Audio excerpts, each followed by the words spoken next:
Hey guys, it's me, Tiana Jones, also known as Callie Faye, and we're here today with the All Lives Do Exist SDG Goal Day number 4, Quality Education. Yes, Quality Education Global Peace Summit 2022.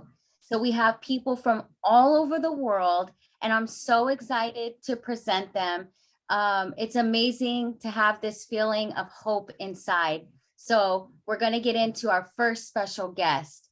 So our first special guest today is going to be Sahid Khan from India.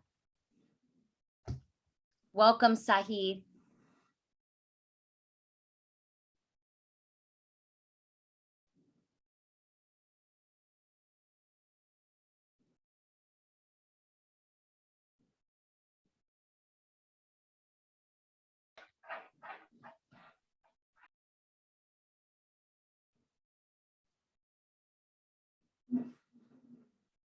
Can you hear us?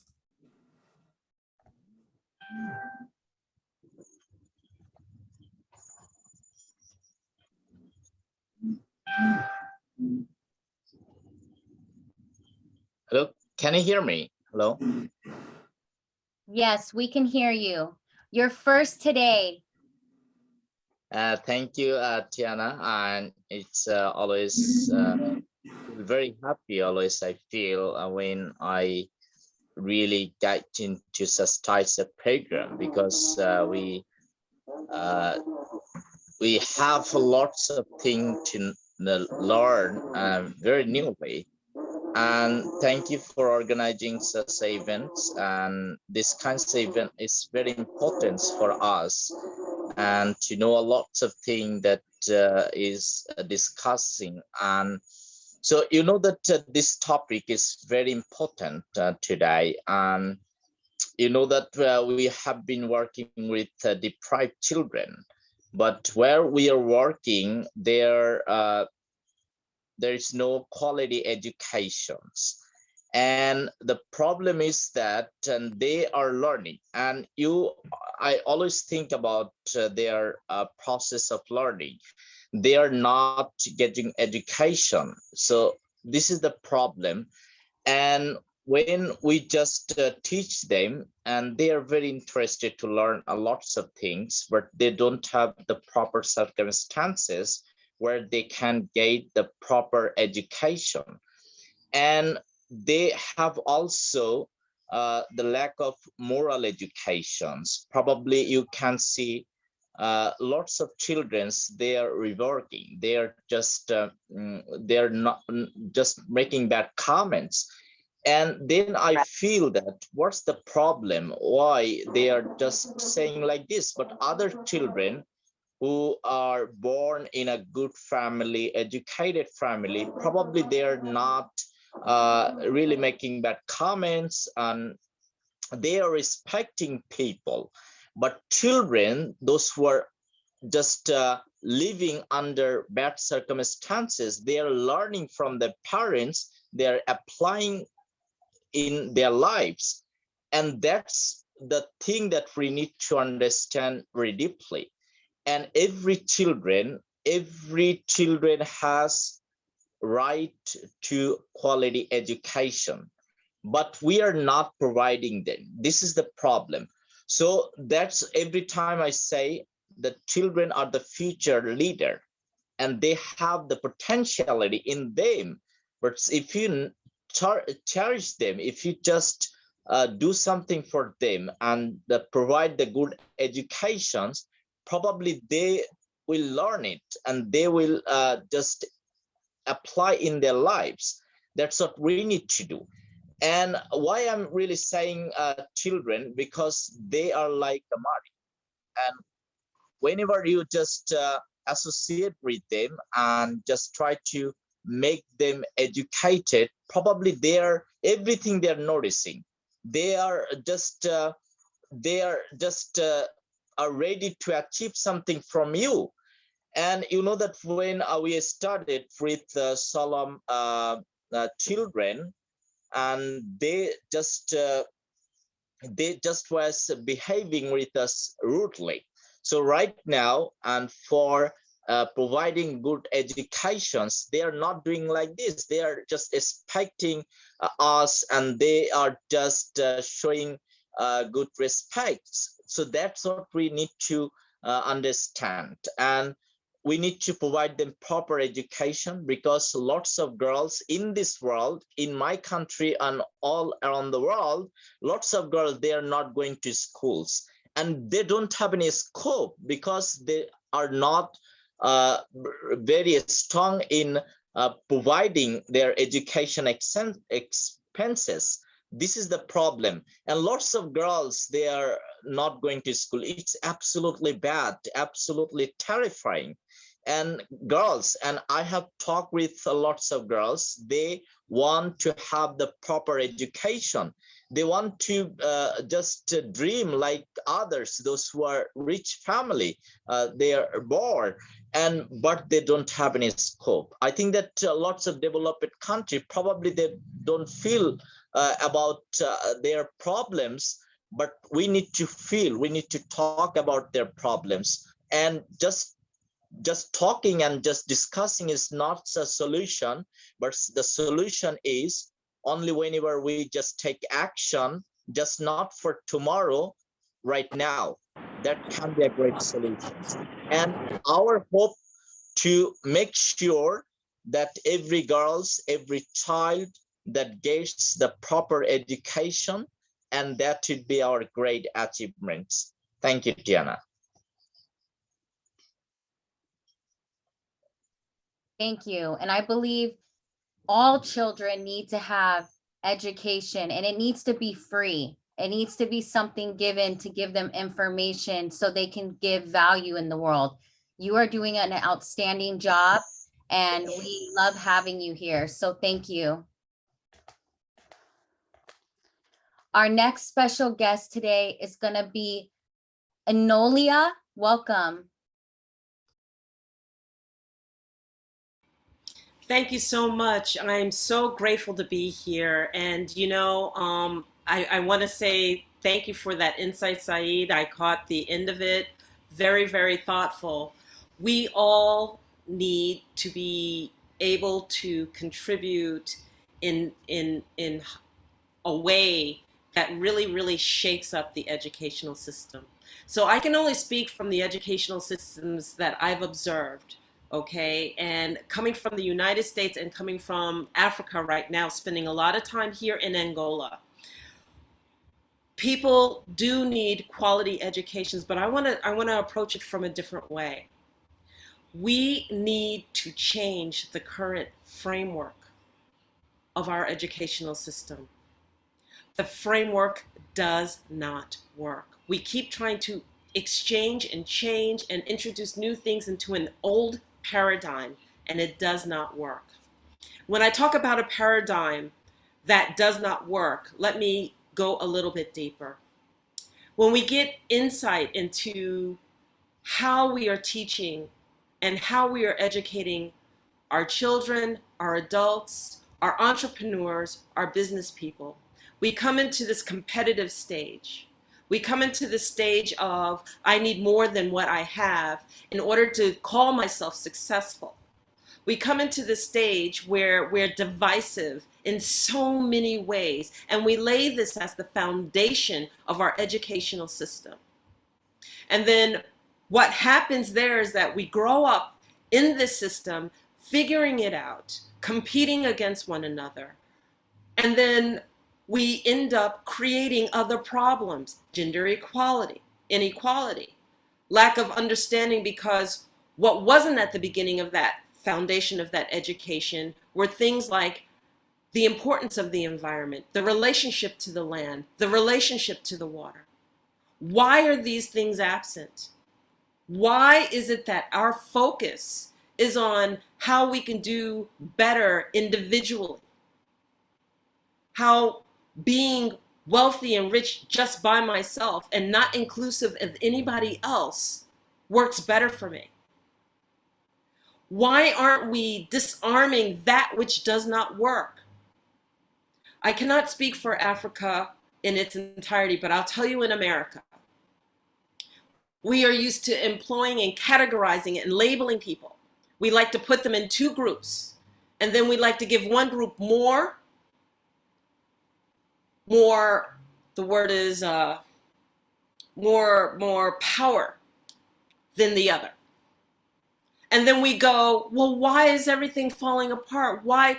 Because we are not looking at things in community. We are not looking at things in circle. We like to put everybody on a pedestal on the stage. And in a stage, everyone looks, one person is escalated and you look down on the others. A handful of people are escalated and you look down on the others. And this concept that I'm talking about, the indigenous have embraced their whole lives. It is ancient knowledge and understanding to know that when you are in circle, everybody's voice counts.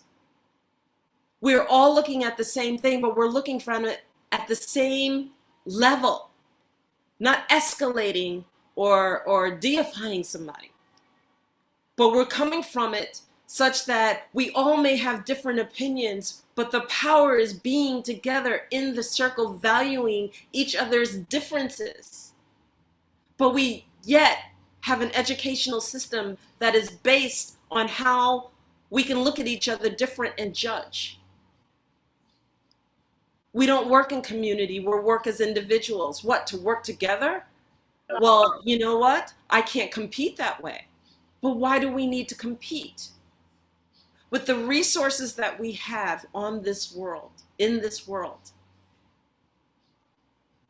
if we were in community and working together and contributing together and making sure that our fellow person is eating and has a place to rest and has a roof over their head, why aren't we educating our children this way, knowing that these should be the foundations by which we operate at?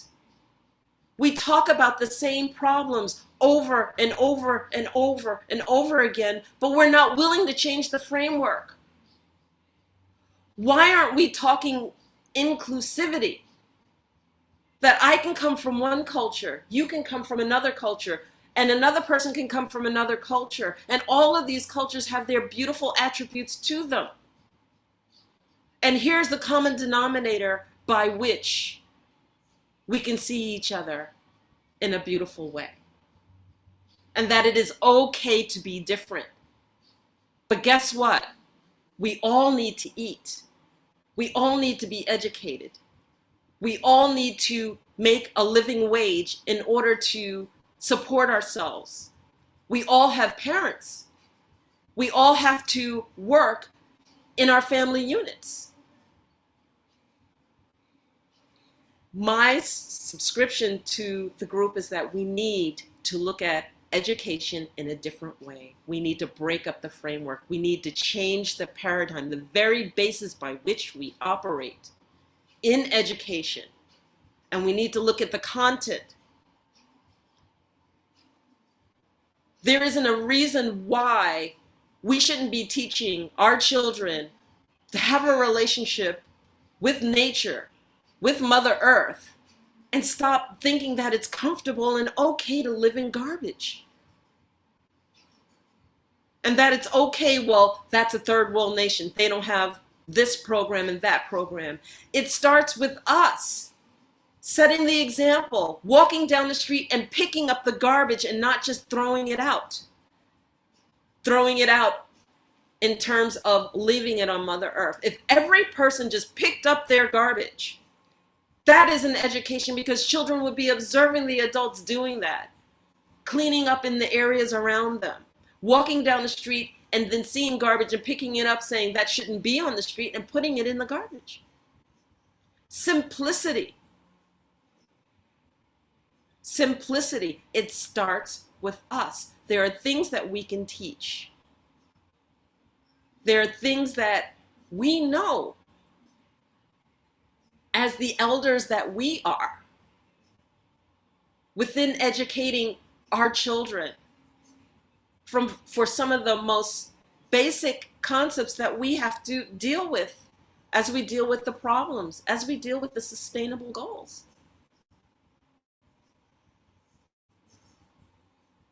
We wouldn't find ourselves here if the system worked. So to me, again, unravel and put it together. Have the conversation, work with the children, work with the adults, be the representation, be the example. And I'll leave it at that. Thank you.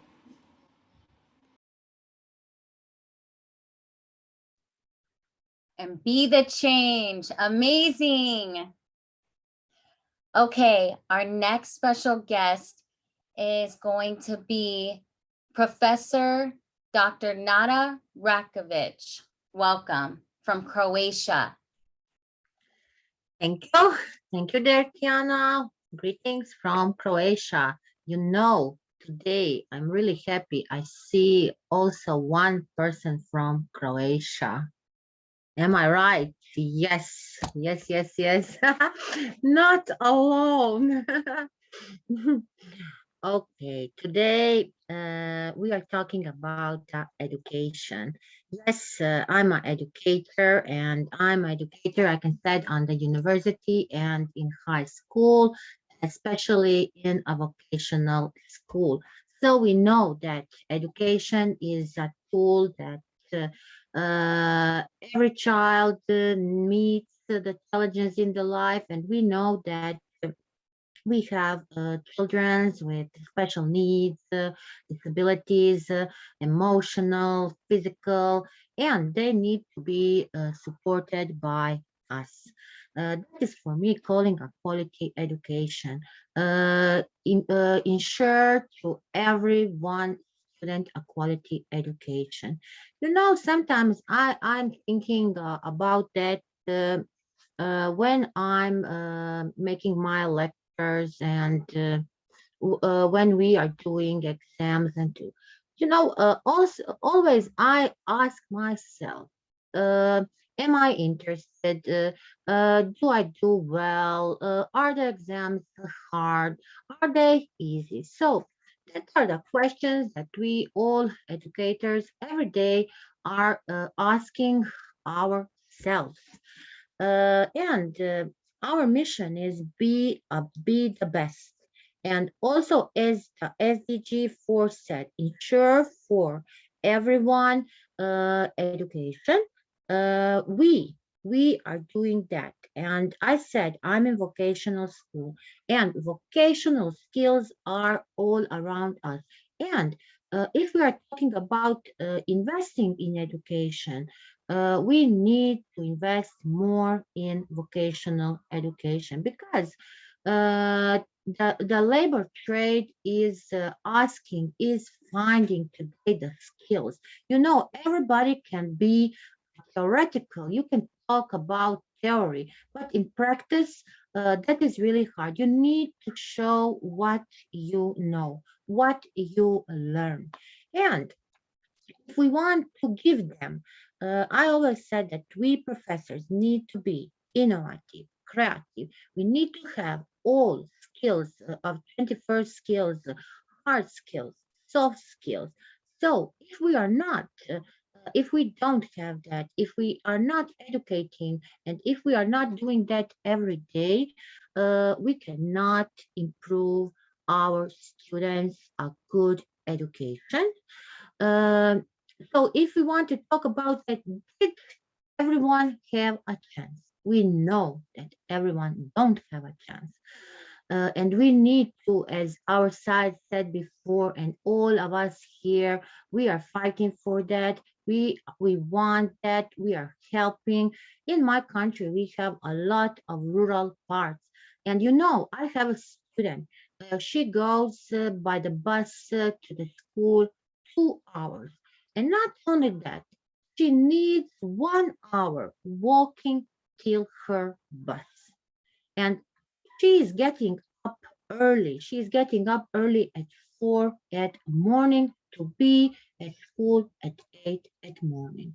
And that are things that we need to do, and we need to act in our cities, in our countries, and spread it all over the world where we can help.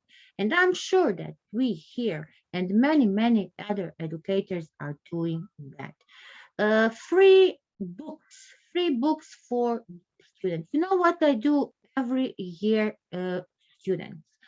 Uh, I get free books from uh, from from the uh, from the house of the books, and I borrow books to the students who can't buy the books every year. Every year I'm doing that, and I feel really great. That is a one way how we can help also our students, because we know that we talk about poverty. We know that many parents, many families have a lot of children. They don't have financial situation. They can't give them the books, and they can't buy them that. We don't have time, but we have many targets in this in SDG 4. Eliminate all discrimination in education. Yes, we are talking about gender equality. The boys and girls need to be same. We know that still today the boys are on the higher position, but the wheel is changing, and we know today girls are getting positions, better positions.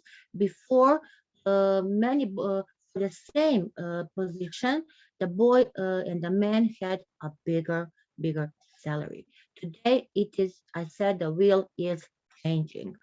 One target is education for sustainable development and global citizenship. What are we doing? We are learners. We are ensuring the skills I said before to all our child. Equal access to affordable data set, increase the number of people with relevant skills for financial success. What with this target? Who has that skills? How to get that relevant skills? I said before, technical and vocational school will get them that skills. So we need to ensure inclusive and equitable quality education and promote a lifelong learning opportunities for all, for our students, for our teachers, for everyone. You know, my father is an old man and he is still learning. Uh, every day he is reading. Every day he is writing the blog. So we need to do also that, and our education will start, you know, when we will not be alive. So let us give all we can give to our students. Thank you very much. And thank you, Tiana, for calling me. And I'm really honored to be every day here and every day give my opinion on this great conference. Thank you. Thank you. Thank you so much. Our next special guest is Melissa Esposito from Italy. Hello, I'm very happy to be here, and I for your inviting me here and to listen to all your great speakers about the SDG number 4. I want to listen, all of you. Thank you. That's all. Thank you so much for your insight on education. And Melissa is a mathematics teacher, so she agrees that we all need to have free education for everyone in all countries. Thank you. Okay, our next special guest is Ivy Barreto. Welcome. Thank you, Tiana. Thank you, Tiana. Thank you, everyone, for being here. Good morning, good afternoon, good evening, everyone. It's an important subject, is SG4, education. It's something that I love very strongly, and I believe very strongly that it's supposed to be free access to everyone. I'm representing Cape Verde country, and we are doing a lot of work there because at the moment, they need to be integrated to the world in terms of English language. That is communication that everybody has to have, the basic, that is English, because they speak mainly Portuguese language. But as Eniola said, you know, one of the speakers, Eniola said, and as well, another speaker as well, Nada, she said as well. Eniola said that the system is broken. Definitely the system is broken. It's not equal for everybody. And as Nadia said, you know, it has to be inclusive for everybody, which is true. And this inclusivity, we need to see a way and to incorporate everybody and people that have special needs, people that learn different ways. So it's good to go back to basics, the indigenous way, coming out from the classrooms and integrating ourselves into the open spaces, because not everybody likes to learn in a space where we are boxed in and we can't even think properly because we look like a pack of sardines in a classroom. And then we expect that nothing is going to happen. It's a lot of energy inside those rooms, different behaviors, different experiences that people are experiencing from their homes, bringing it into the classrooms. So going back to the basics and being in the open spaces so they can be able to learn from the earth, from Mother Earth, you know, breathing, there's nothing like breathing, you know, inhaling that air, exhaling the air. It works a long way. Having educators as well, that they are very patient, because sometimes the educators, for what they are undergoing in their lives, they are not as patient, you know, and they expect everybody to walk in the same way and learn the same way. We are different beings from different countries, different upbringings. So we're supposed to leverage that, help these students to leverage that, knowing that it's a strength, not a weakness to be different. And so that is one of the aspects. And seeing creative ways as well to incorporate education in everything that we do. Because from Cape Verde country, what we are trying to do at this present moment is integrating education with sports. Sports is something that everybody can relate to, and arts is something that everybody as well can relate to. So if we can be able to leverage those two aspects into education, that will inspire the students to want to do more, to want to learn more, and bringing them to the open spaces. That will be able as well to, you know, facilitate and diffuse those tensions, you know, so they can be able to learn, you know.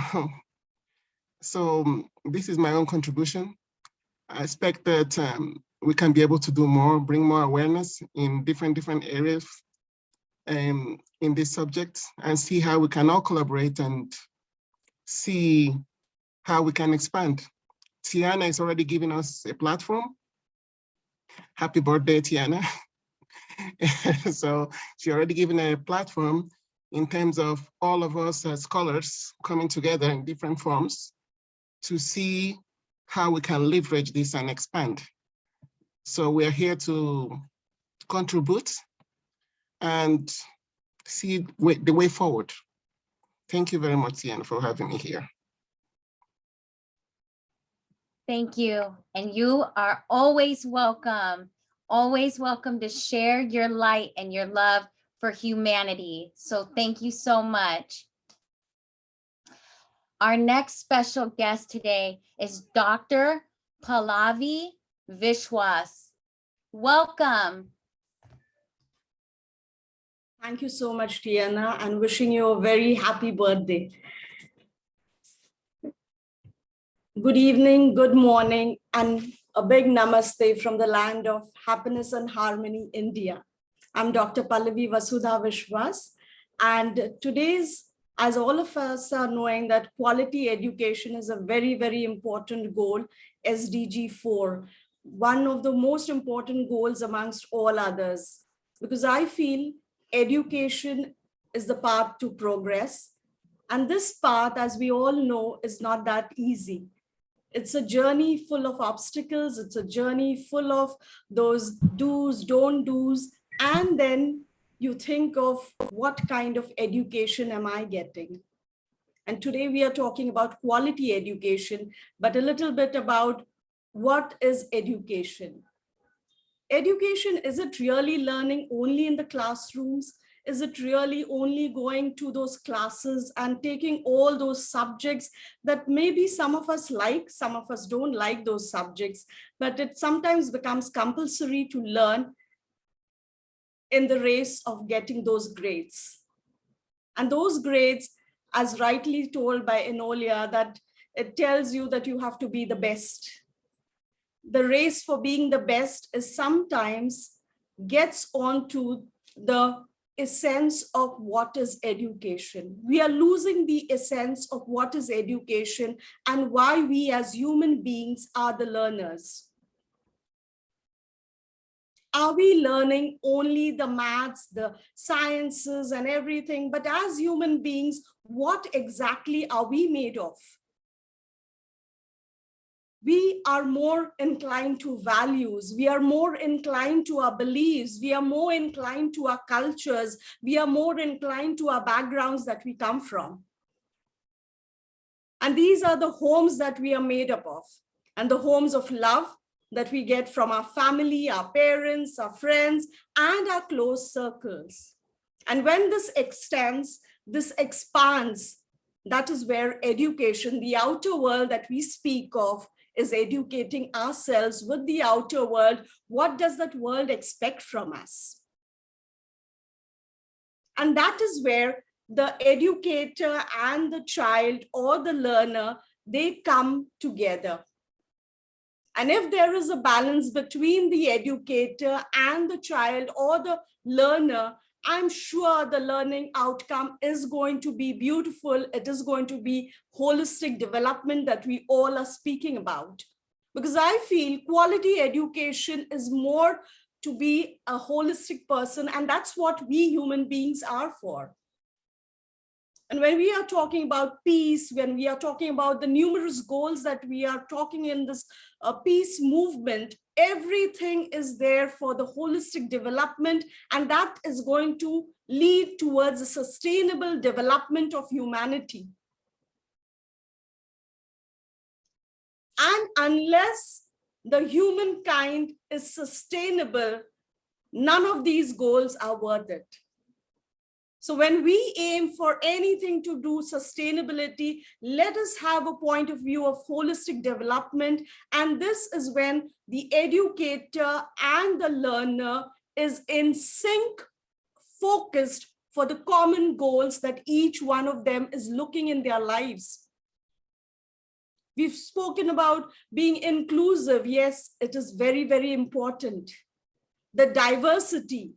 We are blessed, in fact, I feel we are blessed that we all are diverse. Each individual is unique. Each individual is talented. Each individual is blessed. And each individual has some or the other different way of learning. So let us embrace that learning. Some might be visually inclined learners. Some might learn from listening skills. Some might they like others speaking, or they would like to speak. And that's what some are logically inclined. Some are creatively inclined. Some are artistically inclined. And are we considering all this when we are speaking about education? I'm sure this is a lot. The framework cannot be expanded to the extent that when we say inclusive, being inclusive, it's difficult to put in all these parameters together. But I'm sure we can contribute towards that that when we are in those shoes of educator, let us be sensitive enough towards the needs of the learner. Let us sensitize ourselves towards what the learner expects, not what we want to give the learner. Because it's always that way. When each one thinks of what is it there for me today? I'm sure when we joined today, Tiana gave us a wonderful opportunity to be here, but each one must have come with the thought that what is it in it for me today? What am I going to take away from today's session? Each one of us has views, but I'm sure we are going to take home a lot more learning and sharing from this. So when we speak of quality education, let us look at that ratio of the child learning what he is expecting, that curious mind, what does he want or she wants? And curiosity is the birth to innovation. Curiosity is the birth to imagination. And this imagination, if it is given that flight, it can do wonders. And this wonders is going to be towards peace. Because when you see the other person is being so caring about your learning, I'm sure there is a peace in learning. There is a peace in give and take. There is no hustle in learning, or there is no hassle in learning. So for me, I feel I have been in the shoes of educator, and I was very, very passionate about like making the students bloom, blossom as what they are. Have we seen a rose blossom as a lotus flower, or have we seen a rose blossom as some other flower? No, a rose wants to blossom as rose. A tulip wants to blossom as a tulip. Of course, each one has their own fragrance, and that fragrance is wonderful and it's beautiful. So let us pledge today that let us make that effort. Let us contribute towards blossoming each child as they are unique. So let us take that, I feel I take that oath that as I would want myself to blossom as Pallavi, let us blossom each other as an individual person. Thank you so much, Tiana, and thank you to all for listening today. Thank you so much. Thank you. Thank you so much. And you blossomed today here, and we all felt your vibrations. Thank you again. Thank you. Our next special guest is Chinelo Enukwa. Welcome. Chinelo, thank you. Thank you, I'm here. Can you hear me? Can you hear me? Okay. Thank you so much. I'm on transit, but I got to do what I want to do. I would say education is a very big part of creating a better society. The more educated children are, the more productive they can be in their communities. Equal opportunities are really important, as around 500 million children and adult women are illiterate due to a lack of education. I believe that education, when conducted, should be inclusive in a safe and positive environment so that everybody can flourish. So whatever skills you have, you can share with others. You can also donate books to library and public schools. That will go a very long way. Here in Nigeria, we help children, especially those from the rural and less privileged communities, to thrive. We want and sponsor their education, because whether you like it or not, we are created to be for each other. So whatever or wherever you find yourself, be sure to make a difference. That is very, very important. Always do you, and be a builder. I believe if we put hands together as educators, as parents, as teachers, as career women, we will get there. Thank you so much, Joanne, for the opportunity. I'm on transit, so I'm going to leave it here so that the network do not kick me off. Thank you so much, and happy birthday once again. Thank you. Thank you so much. And she's right. Together, we can change the future. Our next special guest today is Dr. Sonesh Bahardwa.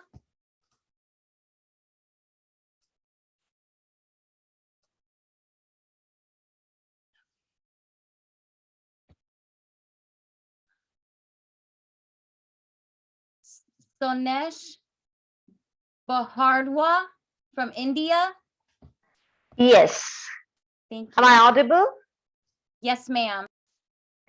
Thank you so much, Tiana, for this lovely invitation. And I'm so proud to be here with all the, I would say, excellencies. And it's always amazing to meet all the lovely, I would say, the great team, I would say, across the globe. So thank you once again, Tiana, for this lovely invitation, and wishing you a very, very happy birthday too. And SDG 4, that is quality education. And I think that's why we all educators are here together on this global platform to talk about quality. So education for me is always been a very, very close subject in terms of how we can create innovation, how we can bring this creativity to each and every single sphere of human life. Now, if I have to talk about quality education, especially as far as India is concerned as a country, let me give you, there are 4 verticals which we all need to focus on as far as the SDG 4 is concerned. For me, quality education does not bring that you have qualified engineers, doctors, PhD scholars coming out with all the nice certificates and grading system. It is all about, once you get your grades and degrees, are you able to implement that education into some sort of quality upbringing? Now, when I say quality upbringing, let me give you a stats here. It is so unfair that if an engineer who is coming out after year passing and spending 4 years of education in a very, very specific and professional degree, not able to get a right relevant job for what they have studied hard. And it is very, very painful. And this is, I'm just giving you an example. And you know why this is so painful?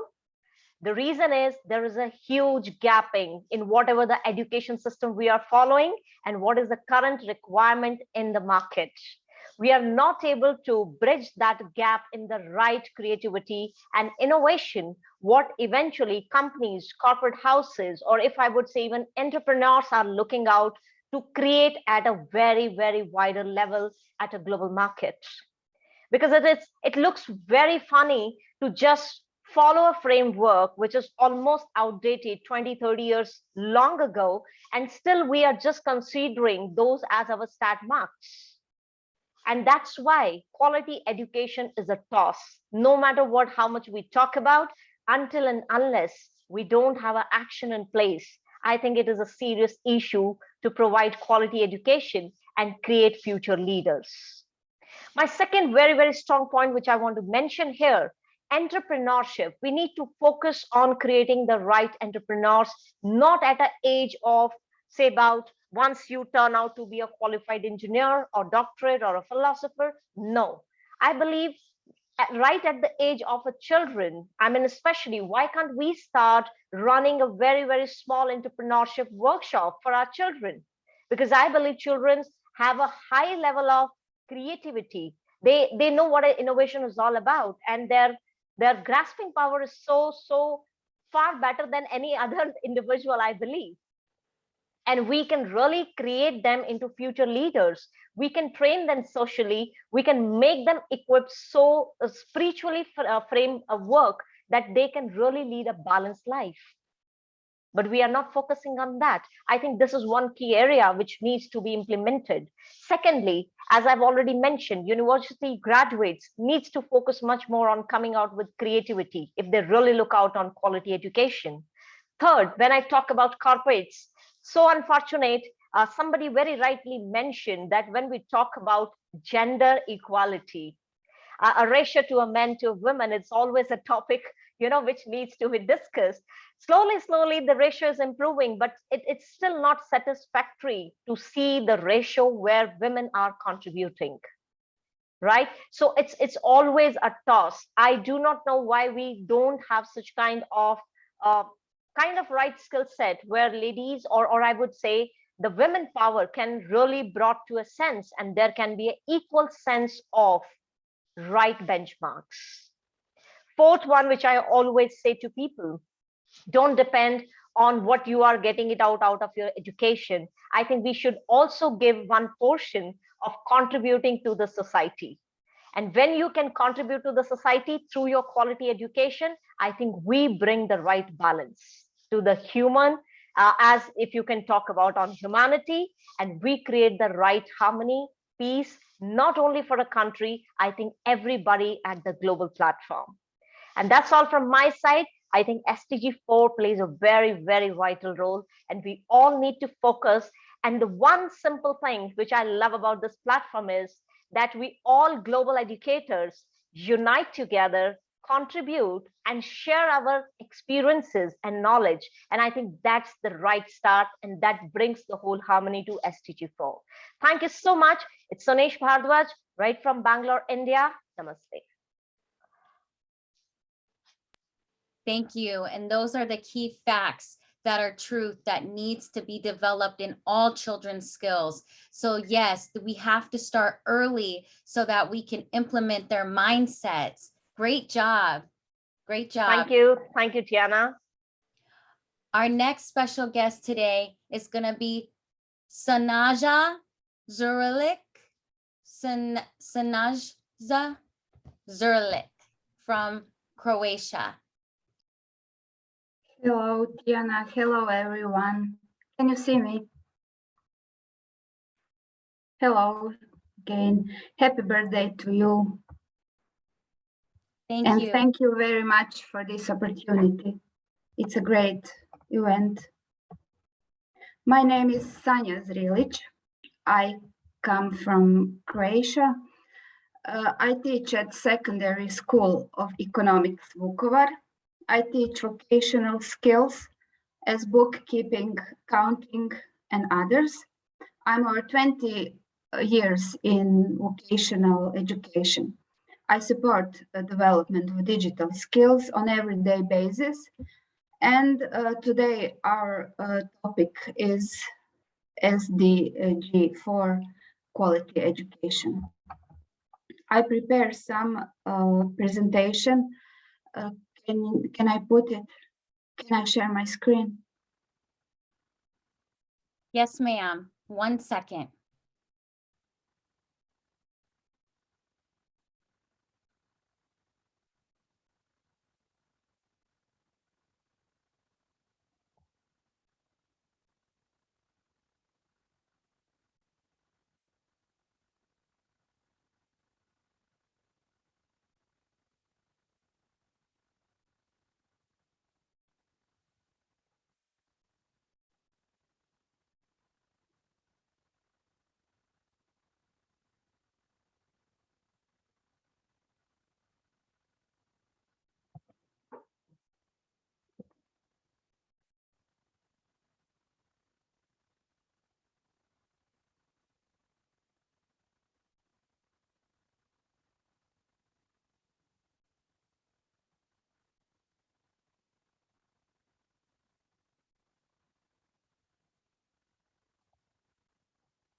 Quality education.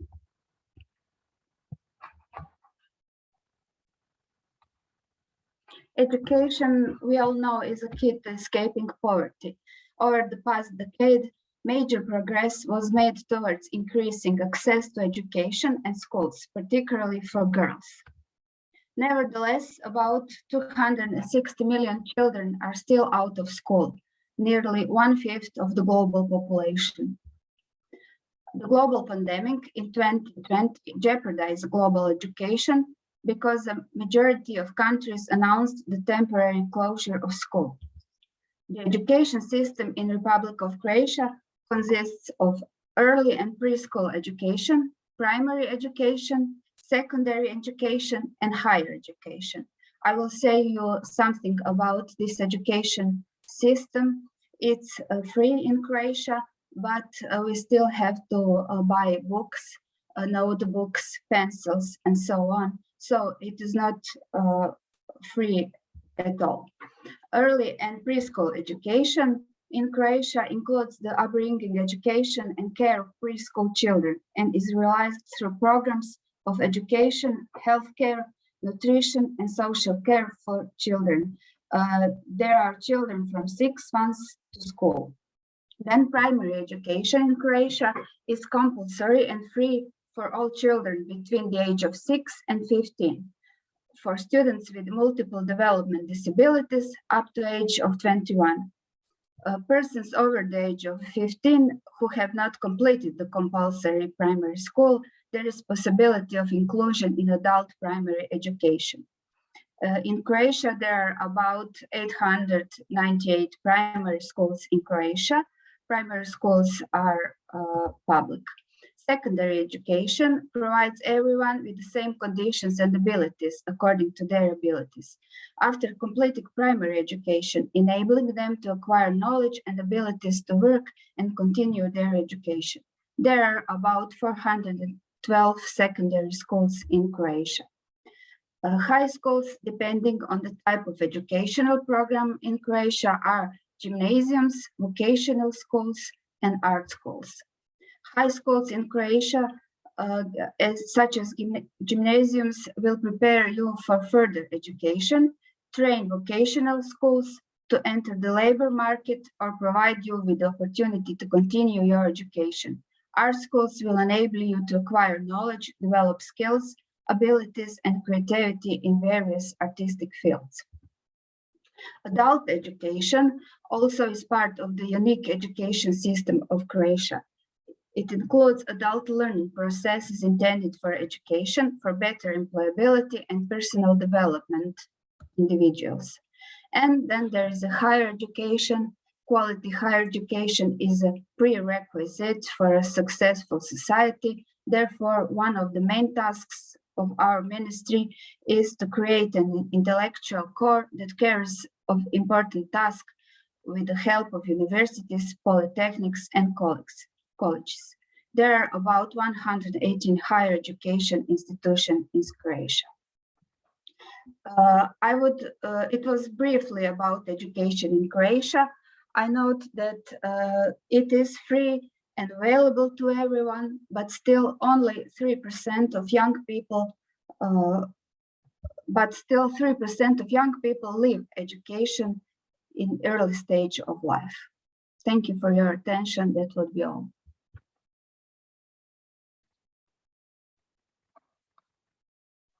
That was an amazing presentation with lots of facts and Thank you. lots of experience. Your experience level can give a lot of people on this Global Peace Summit, SDG, a lot of ways to think because they're learning from your experience. So your education level plus your mindset of experience level put together creates a big impact. So thank you so much again. Thank you. Our next special guest is Dr. Pratik Munjekar. Welcome. Thank you, and happy birthday to you, Tiana. So I'll begin with importance of providing quality education. Providing quality education has always been one of the most challenging things this country has to face every day. Since the Gurus and the Vedas were once classes happened under a huge tree, as whimsical and impossible does it sound today, it was a real thing And in a way, those practices are still in touch. Sure, teaching has become more modernized with smart classes and online instruction, which again was revolutionized by the ongoing pandemic. Online teaching has provided a lot of opportunities for students to gain an education, but how much of it is of quality is doubt. The numbers weigh heavier on the quantity than the quality. Now, providing quality education is challenging but not impossible.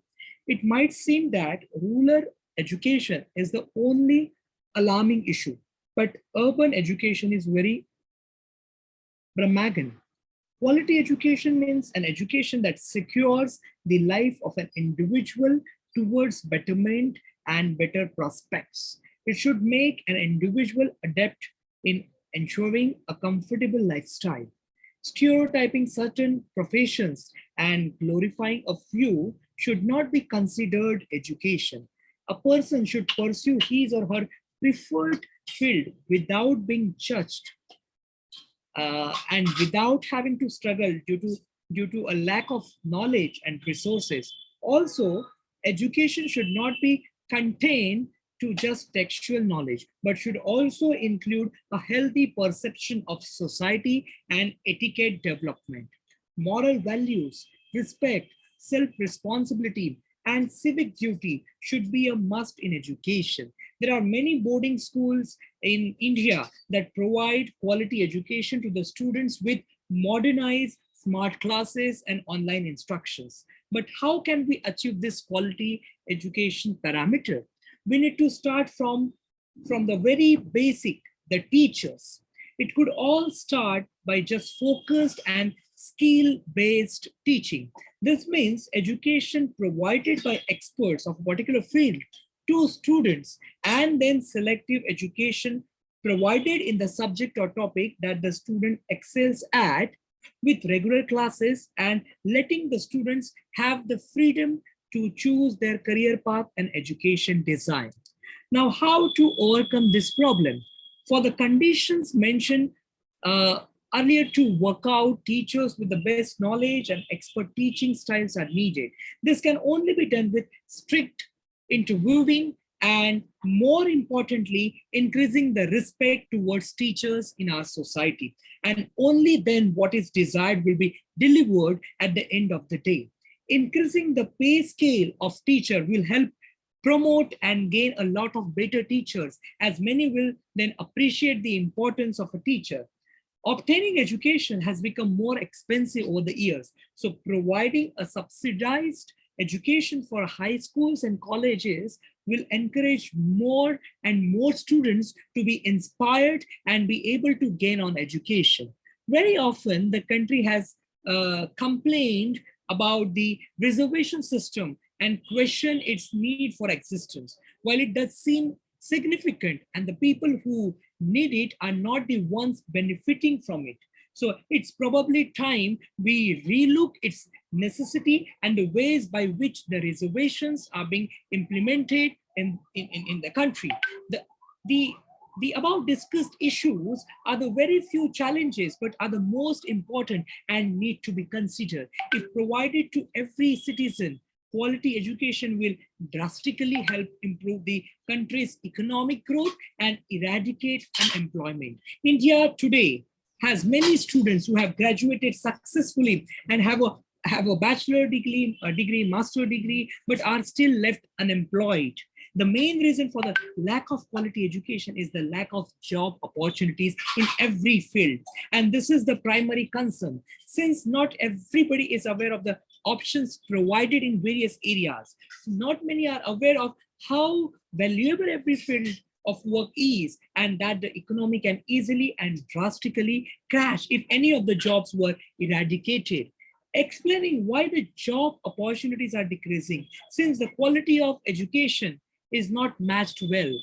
Companies don't hire candidates, which leaves many deserving candidates unemployed. This in turn affects them financially, physically, and also mentally. So the United Nations established the Sustainable Development Goals in 2015 to achieve the goals by 2030, moving forward with the mission statement of a blueprint to achieve a better and more sustainable future for all by 2030. And lastly, I would like to conclude with a nation is bound to prosper if all its citizens are well educated. Suppose the country focuses on the Sustainable Development Goals provided by the United Nations. In that case, it gets easier already, as providing quality education is one of the main goals placed at number 4 of the long list. The ongoing the pandemic has made the already challenging set of goals harder to achieve. Hence, a continuous check and effort towards achieving all of these goals are very important. Education is important, but if it's not of quality, it is threat, as it does not solve the ongoing problems. Rather, it only initiate and brings in more. Thank you so much, Tiana, for inviting me here, and all the listeners for patiently listening to me.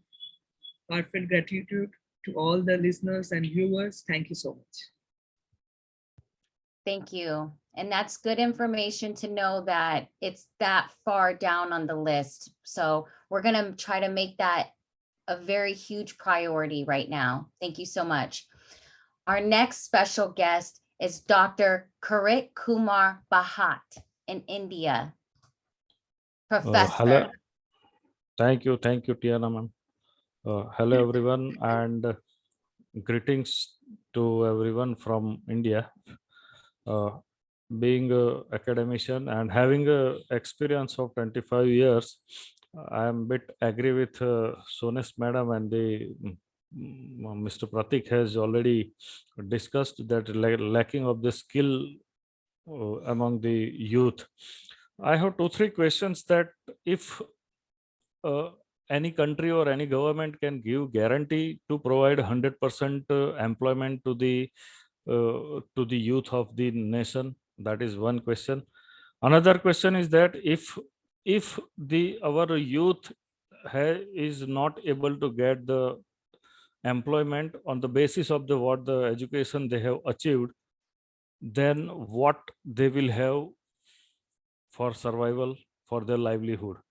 If we are having a answer to this question, there will be a really, if it is no, then we have the need to address this. Another question is, do we believe that only those countries are safe in coming time having atomic power? I don't believe so. Only those countries will be safe which are having their innovative and creative people with those countries, with the youth with those countries. First of all, the most of the Asian countries especially, they're full of the masses of the youth, but we are not able to get the proper people with a skill set for proper positions. So there are so many positions are remain unfilled, and we are not able to recruit the proper people. On another side, we can say there is a scarcity of the skilled manpower, and there is a masses of the youth is already available. It is a full countries are full of the youth. But this is what actually defines our education system, our education framework. So where we need to focus, and probably I have seen in my life some students who don't know about, they are financially illiterate. I mean to say they don't know how the banking system works, how the check is getting cleared, how after earning what to do for wealth creation, what is the investment part and all. So these things are also required to address. And I'm sure if we address skill development right from the school level, and the Sonesh madam has already mentioned that zeal for entrepreneurship, that is the most important, and it is the most requirements of the nation, especially the Asian countries. And we should address that.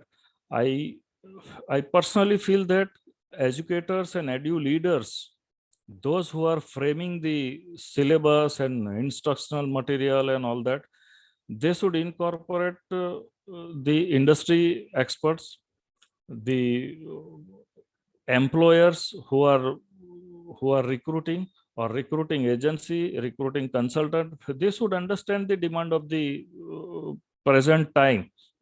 We are going with the traditional teaching methodology, through which we have proved that we are not able to produce that kind of manpower which is actually the need of the industries, today's level of industry. And that is why we have to frame the syllabus and curriculum and instructional material by keeping those people with us as per their requirement. And thereafterwards, we should have a review process for those syllabus and curricula. In addition to that, there should be some provisions for addition, deletion, insertion, and removal of the some content and addition of the some newer content, recent trends into that. Education is such a tool that actually defines the strength of a nation, whatever may be. And especially India having the very big mass of youth at present time.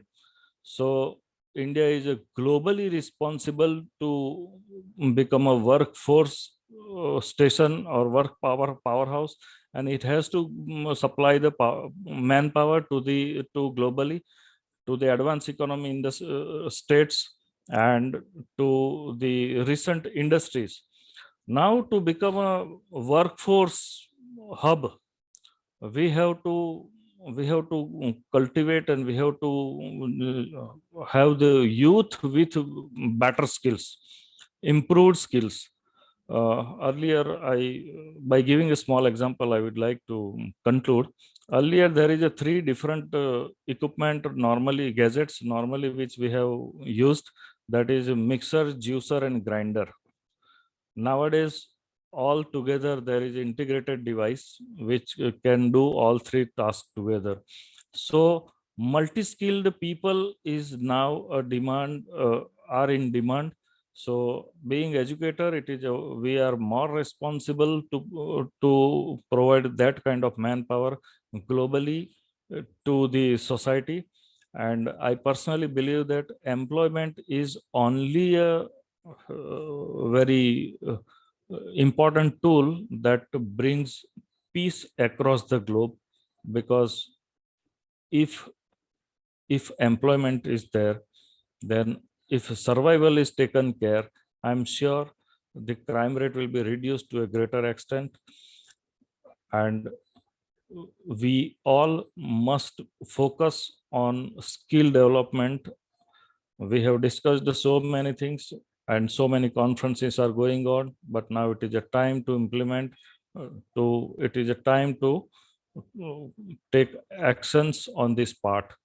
Thank you very much. With this word, I conclude my sessions here. Thank you.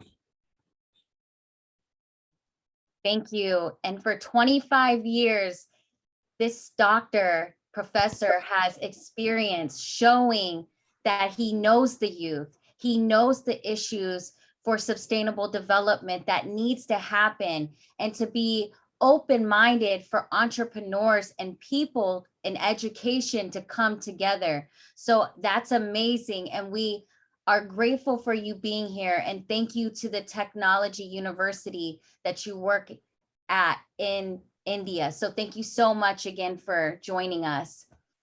Thank you very much. Thank you. Thank you so much. Our next special guest is Bahardwa Kakwani. Thank you, ma'am. Good evening, everyone. Namaste from India. I am Bharti Kakwani.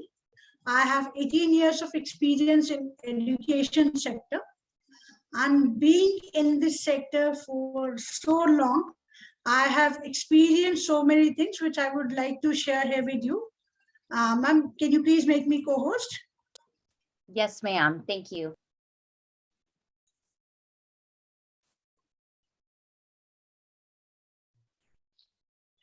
And happy birthday, Diana. Wish you a great life ahead.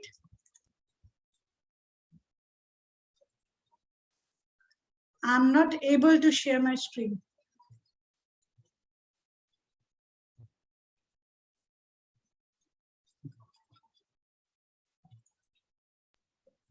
Thank you.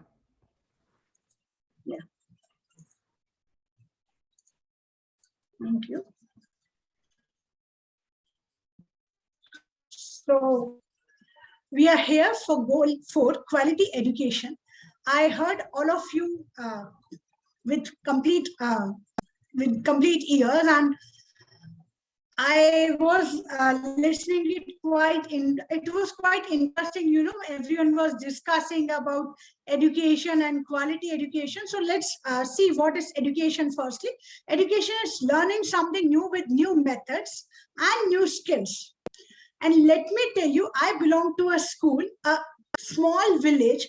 It's a small village in MP. It's 70 kilometers away from the main city. If I have to board any bus or any transport, I have to either take my own vehicle or I have to go by walk for at least 5 kilometers. Then I can get any transport. So that is the scenario where I'm residing. And when sir before me was saying about the latest techniques which school are using, I was thinking about my school where students are even sitting on floor. They don't have proper infra. They don't have furniture to sit. If I need to share any PPT, I don't have projector over there. So this is the current scenario of education. We are lacking with the basic things. In India, 170 million people could be lifted of poverty if all students will learn basic reading skills. We are even surviving on basic skills. When a child comes in sixth grade, he or she even doesn't know how to read properly. And that's the scenario of village where students are leaving school. The government is having programs like Out School Not Chale. There are 92.4 billion students in upper secondary school who has left their school. And this is only female. The male is 84.7. That is really a drastic thing which we are facing. So I feel first we need to focus to give them healthy lifestyle, to learn them an environment that is physically and emotionally, which is there for students and adults on which they should work. For learners, they should be learning environment first. They should have a proper infrastructure. They should have proper content, proper process, and then only outcome will come. We should have learning environment for the students. Do we really have teachers who call to ensure a sound reading, sound learning environment? Do we really have? I'm not talking about anyone particular, but if you will go to rural area, there people are serving only for money. Even in big cities, they are working because they get salary. They are not at all attached with students. There is no attachment. There's no content even. There are teachers, those who have done somehow 12th or B.Ed or something, and they have been appointed as the teachers. They don't have any content to teach. Even the books have mistakes. The government books which we get to teach, there are a lot of mistakes.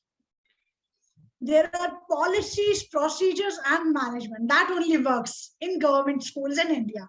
Nothing else. We just works on policies, but there is nothing on reality ground. We are not even having basic needs. Like if we have to have pure water, we have to take it from our home. We don't have it at school. We just look for a few people, those who can donate things to us. They don't even have library in our school. So exactly the outcome will come for after quality education only if we'll have our maximum potential into it. Only thinking about policies, working on policies on paper will not work. We should have some outcome. Like a recent incident I would like to share. Recently we had a document saying we should have a garden in our school which will have fresh organic food for students. And it was on paper only. We just had prepared a land and we still did not get any seed or any basic material for that. So that corruption should be gone. Next, a learner should be a balanced child. There should be a capacity to learn. Then only we will be able to create this earth a better place to live. A quality education goal, how it can be achieved? It can be achieved by proper curriculum, by proper pedagogy, by proper assessment, which should be implemented everywhere honestly, not even on papers. There should be proper infrastructure. A student should have proper infrastructure. He should have a feel that yes, he's learning something. He should have latest technology, which some lacking. There should be equality, but yes, there should be equity too.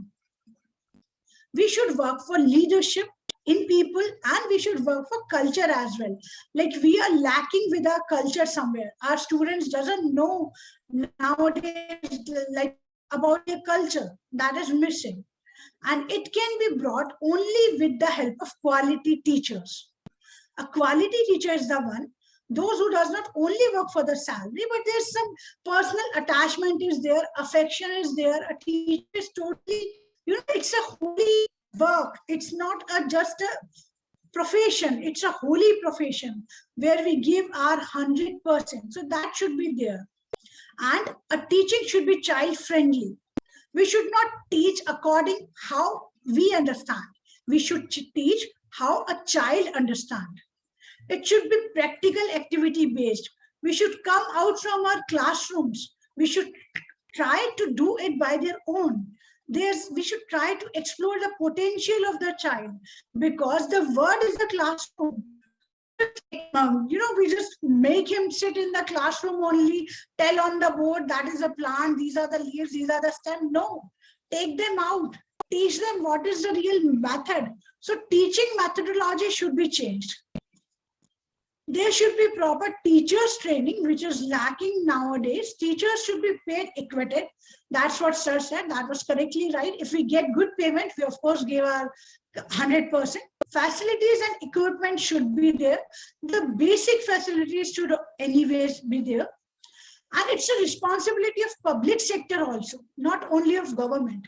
A public sector should come ahead and work in this segment. There should be funding, there should be organizations, those who fund, there should be NGOs, those who work in the education sector, those who give at least basic infrastructure to schools. That's all from my side. Thank you for having me here. Thank you, Tiana ma'am, and everyone listening me carefully. Thanks a lot. Namaste.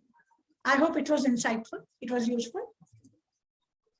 Yes, it was. And I believe that we all need fundamental things to get the job done. So please speak to me after and we can work on a partnership for your students. Our next— Sure, we would surely be happy to have all this. Thank you. And you have the support from the United States. Our next special guest today is going to be, we're going to have Varsha, and she is here today from India. Are you still with us, Varsha?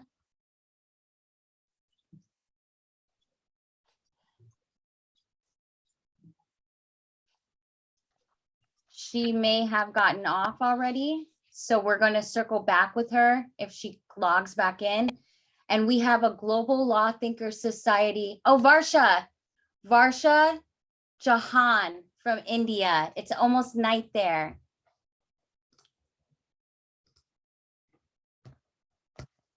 Okay, there is some problem. Okay, just a second.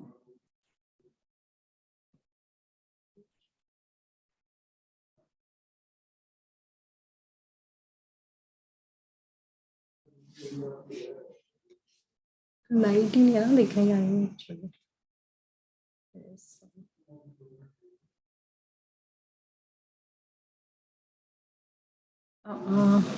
Kelly, can you give me some time?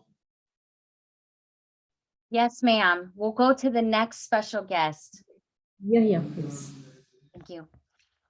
Our next special guest is with Global Law Thinkers Society, an organization that's uniting people in India all over the world, which I am a part of.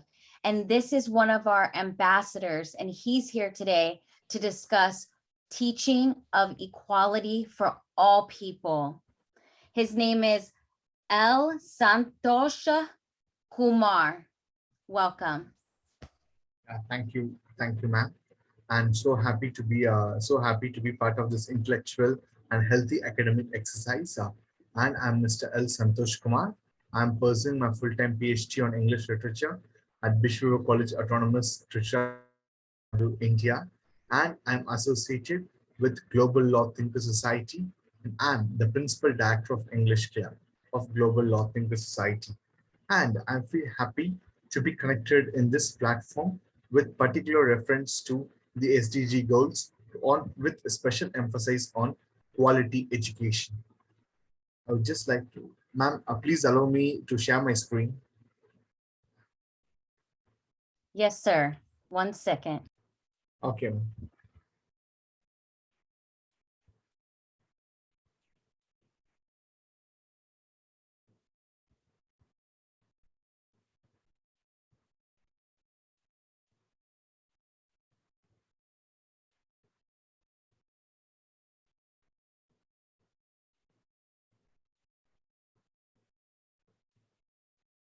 Okay. Hope my screen is visible now. Okay.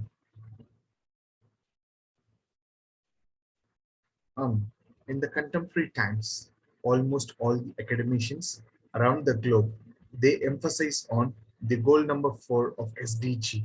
That is, we all strive for quality education.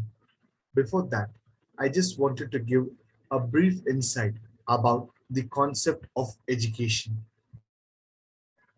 In the good old past, people, they defined or they gave the meaning for education as enlightenment, development.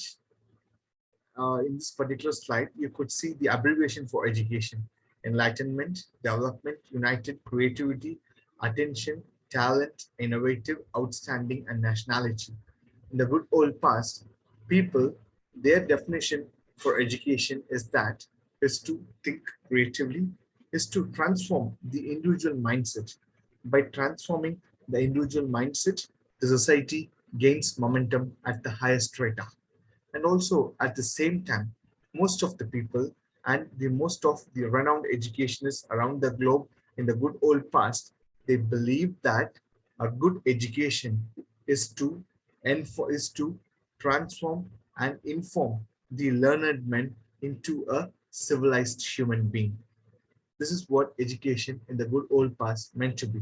Of course, in the contemporary times, that too, after the advent of globalization, education has undergone so many paradigmatic shifts. These shifts create a rampant discourse in the mindset of the student community.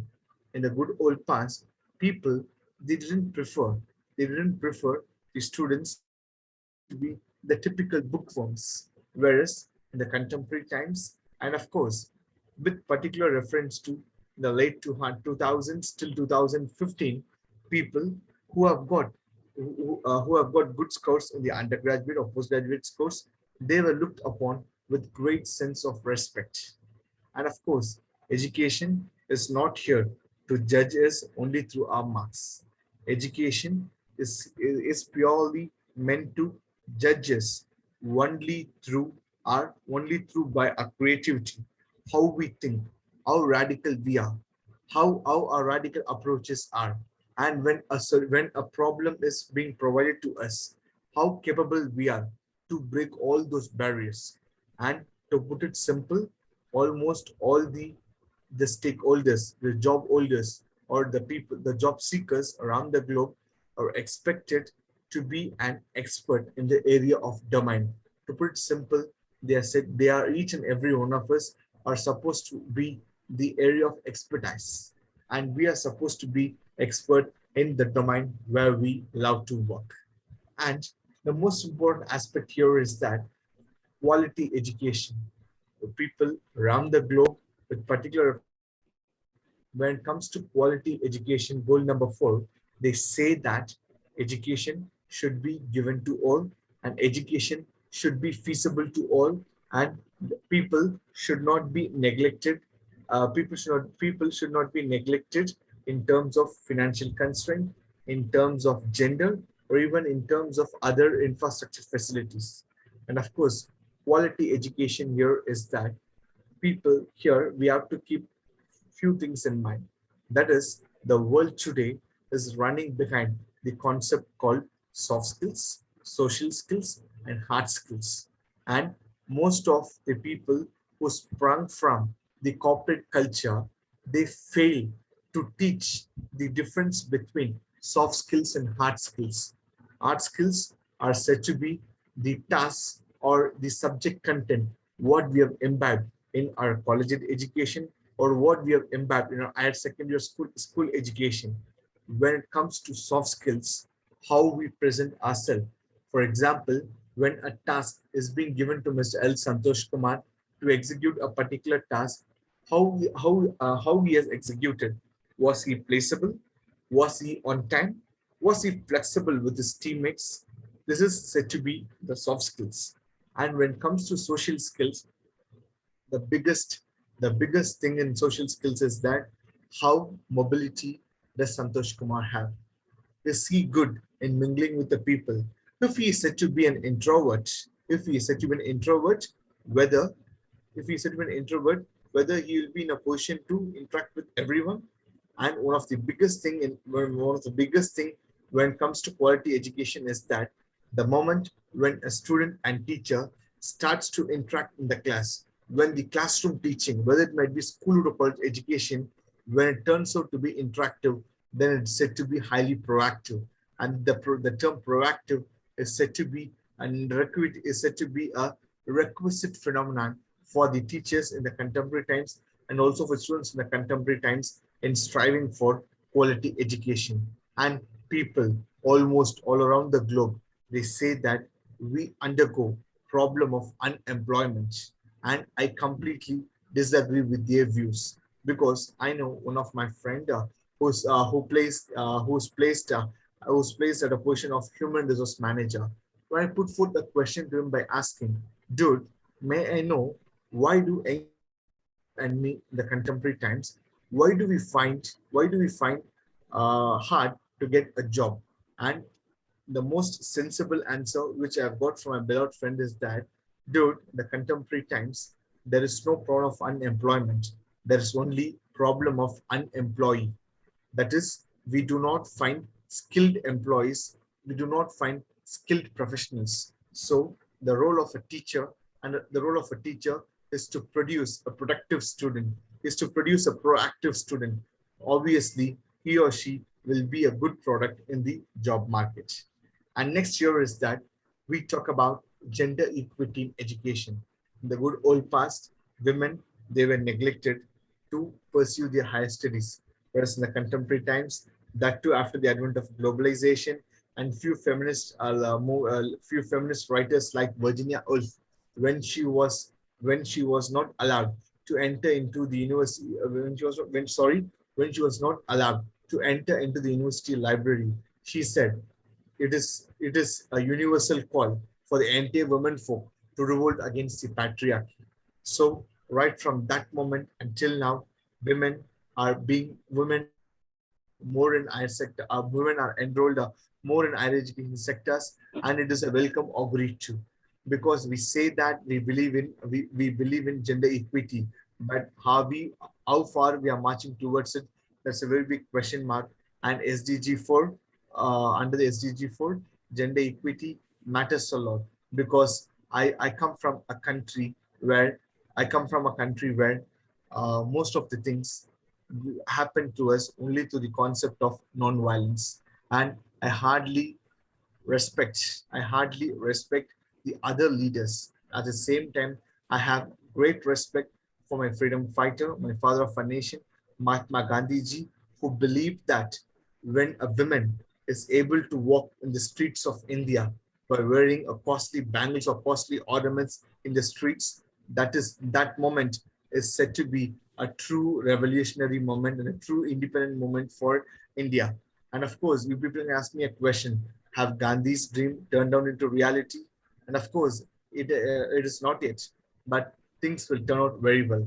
And there's a famous saying by even by Gandhiji: if you want to reform a society, please reform, please give education to women. If you give education to women, they will reform the society, and through their reformation, they'll put an end to so many traversing versions. So gender equity, gender equity in education is purely meant for the social upliftment, whereas it is not for the social downfall. And next, the most important thing is that teachers in the contemporary times,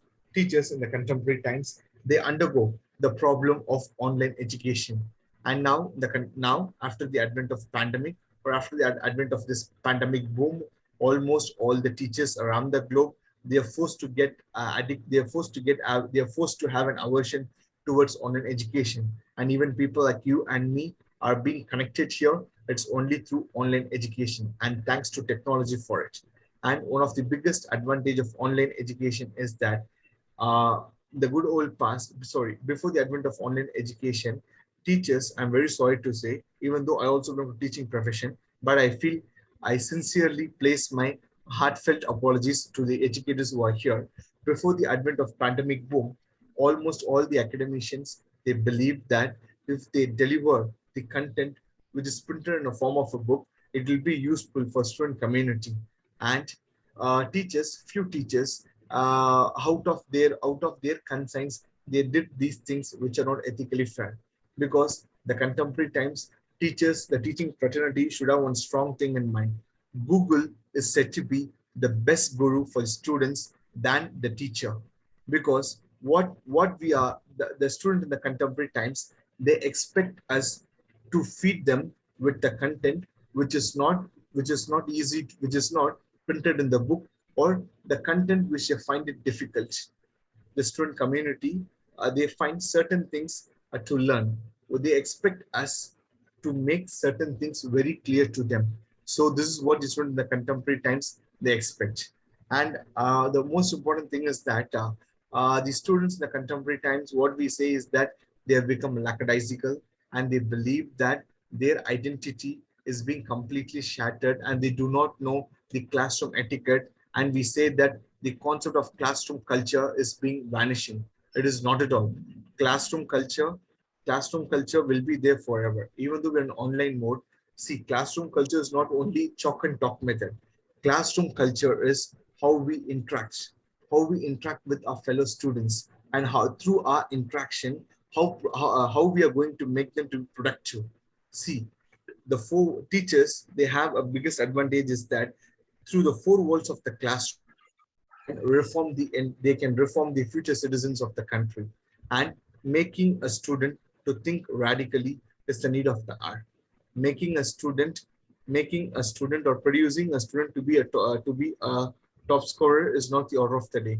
Making a student to think radically, making him or her to act radically, to think radically.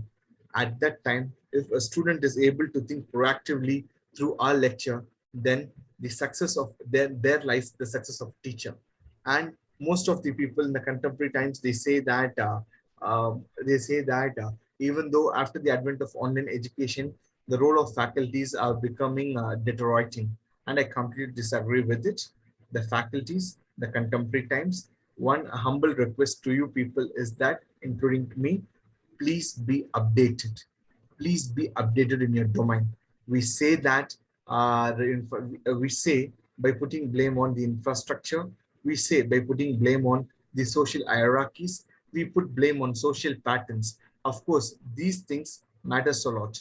Apart from all that, updation is the essential tool.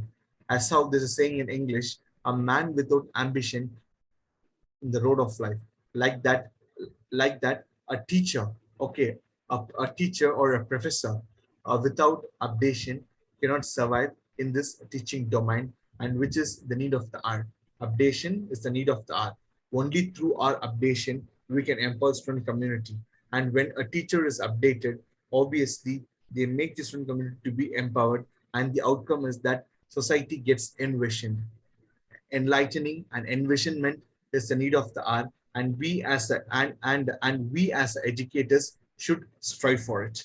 And I just wanted to conclude my presentation by saying that with reference to online education, most of my fellow beings, they ask me a question: dear Santosh, can replace teachers? And my answer to them is that technology cannot replace teachers, but technology in the hands of great teachers can be transformational, and that is the need of the hour. Okay, I just repeat, I just want to conclude my presentation by saying that technology cannot replace teachers, but technology in the hands of great teachers can be transformational, and what a teacher writes on the blackboard of life can never be erased. And we as a teachers should feel proud by saying that we are the social scientists to empower the student community. By empowering them, the society gets envisioned, and we feel proud by saying that what the leaders cannot do, we as the teachers can create miracles with our language. And the beauty is that we teachers, often we undergo the concept of ignorance. Let's all put an end to ignorance. And thank you so much for listening to me patiently. And thanks to Tiana Jones ma'am and to all the esteemed dignitaries who are listening to me patiently. Thank you so much. Thank you. And I Thank you, believe thank you you. are right that teachers will never be replaced, but with technology, they can make wondrous impacts. Great job. Yes, ma'am. Thank you, thank you, thank you, ma'am. Great job. Our next special guest is Varsha Shahan. Welcome. Thank you, Kelly. Am I audible? Am I audible? Yes, ma'am, you're audible. Yes, ma'am, you're audible. Okay. So, good morning, good evening, and namaskar to one and all present here.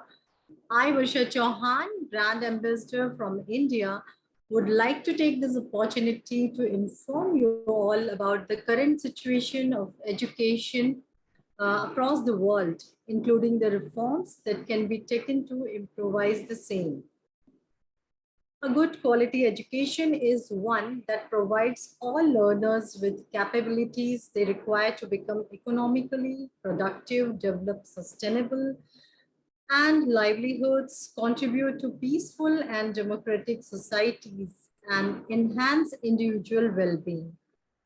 The basic objective of getting a good education are numerous: to become a good citizen, to become successful in our professional and personal lives, and for the enjoyment of learning. A child's right to education entails the right to learn. Yet, for too many children across the globe, schooling does not lead learning. As per the reports of UNICEF, over 600 million children and adolescents worldwide are unable to attain minimum proficiency level in reading and mathematics. Even though 2/3 of them are in school, for out of school children, foundations and skills in literacy and numeracy are further from grasp.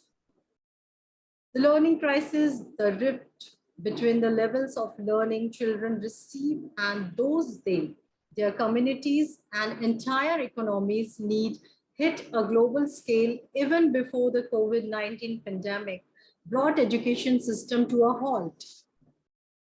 Around the world, children are deprived of education and learning for various reasons. And I think poverty remains one of the most obstinable barriers. Children living through economic fragility, political instability, conflict, or natural disaster are more likely to be cut off from schooling, as are those with disabilities or from ethnic minorities. In some countries, education opportunities for girls remain severely limited. Even in schools, a lack of trained teachers, inadequate education materials and poor infrastructure make learning difficult for many students. Others come to class too hungry, ill, or exhausted from work or household tasks to benefit from their lessons. Compounding these inequalities is a digital divide of growing concern. Some two-thirds of the world's school-aged children do not have internet connection in their homes, restricting their opportunities to further their learning and skill development. Without quality education, children face considerable barriers to employment and earning potential later in life. They are more likely to suffer adverse health outcomes and less likely to participate in decisions that affect them, threatening their ability to shape a better future for themselves and their societies. So what can be done for this? The most effective means, achieving sustainable global development in society is quality education, which is our topic of today. And everyone has a role to play in improving the quality of education to meet the ambitions of Agenda 2030 of UNICEF. Governments, teachers, schools also have an essential role to play, along with parents and students themselves. India today says that the process starts by pointing out the gaps in high quality and equitable education. This huge gap has created a learning crisis in global education, which in turn is widening social gaps as well. To fill these gaps, there is an urgent need of strong education system. The purpose can start with ensuring the enrollment and attendance at the schools. Second significant progress is possible when countries prioritize the concept of learning for all. The progress is just the beginning of global movement, with every student in every country learning about the basic life skills and approaches the sustainable development from well-trained teachers equipped with resources and well-designed curriculum. Third, the help resolves the dire crisis of education. In developing countries, concrete and strict policies should be recommended by the policymakers. Every stakeholders, government, teachers, parents, and even students in the education sector needs to work towards the implementation of these, policies. And lastly, the education framework for action needs to be introduced strictly and to review functions to catalyze the monitor progress. So this is all from my side. Thank you once again. And education, I think, to sum up, I lastly want to say that education is the most powerful weapon which we can use to change the world. Thank you so much. Wow, that was a powerful statement. Wow. Great job. Now we're going to circle back to Melissa Esposito from Italy, and she wants to show us her presentation, and she does now have a couple words for you guys. Okay. Can I share my screen? Yes, ma'am. 1 second. Okay.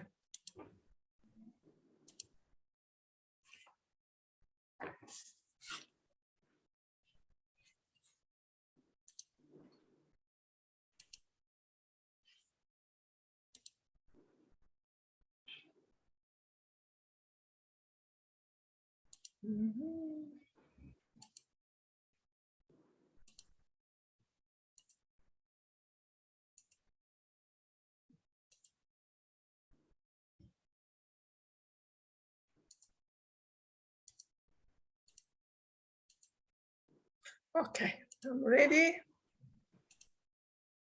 This is my presentation. Let's begin. I want to speak to you about universal literacy and numeracy.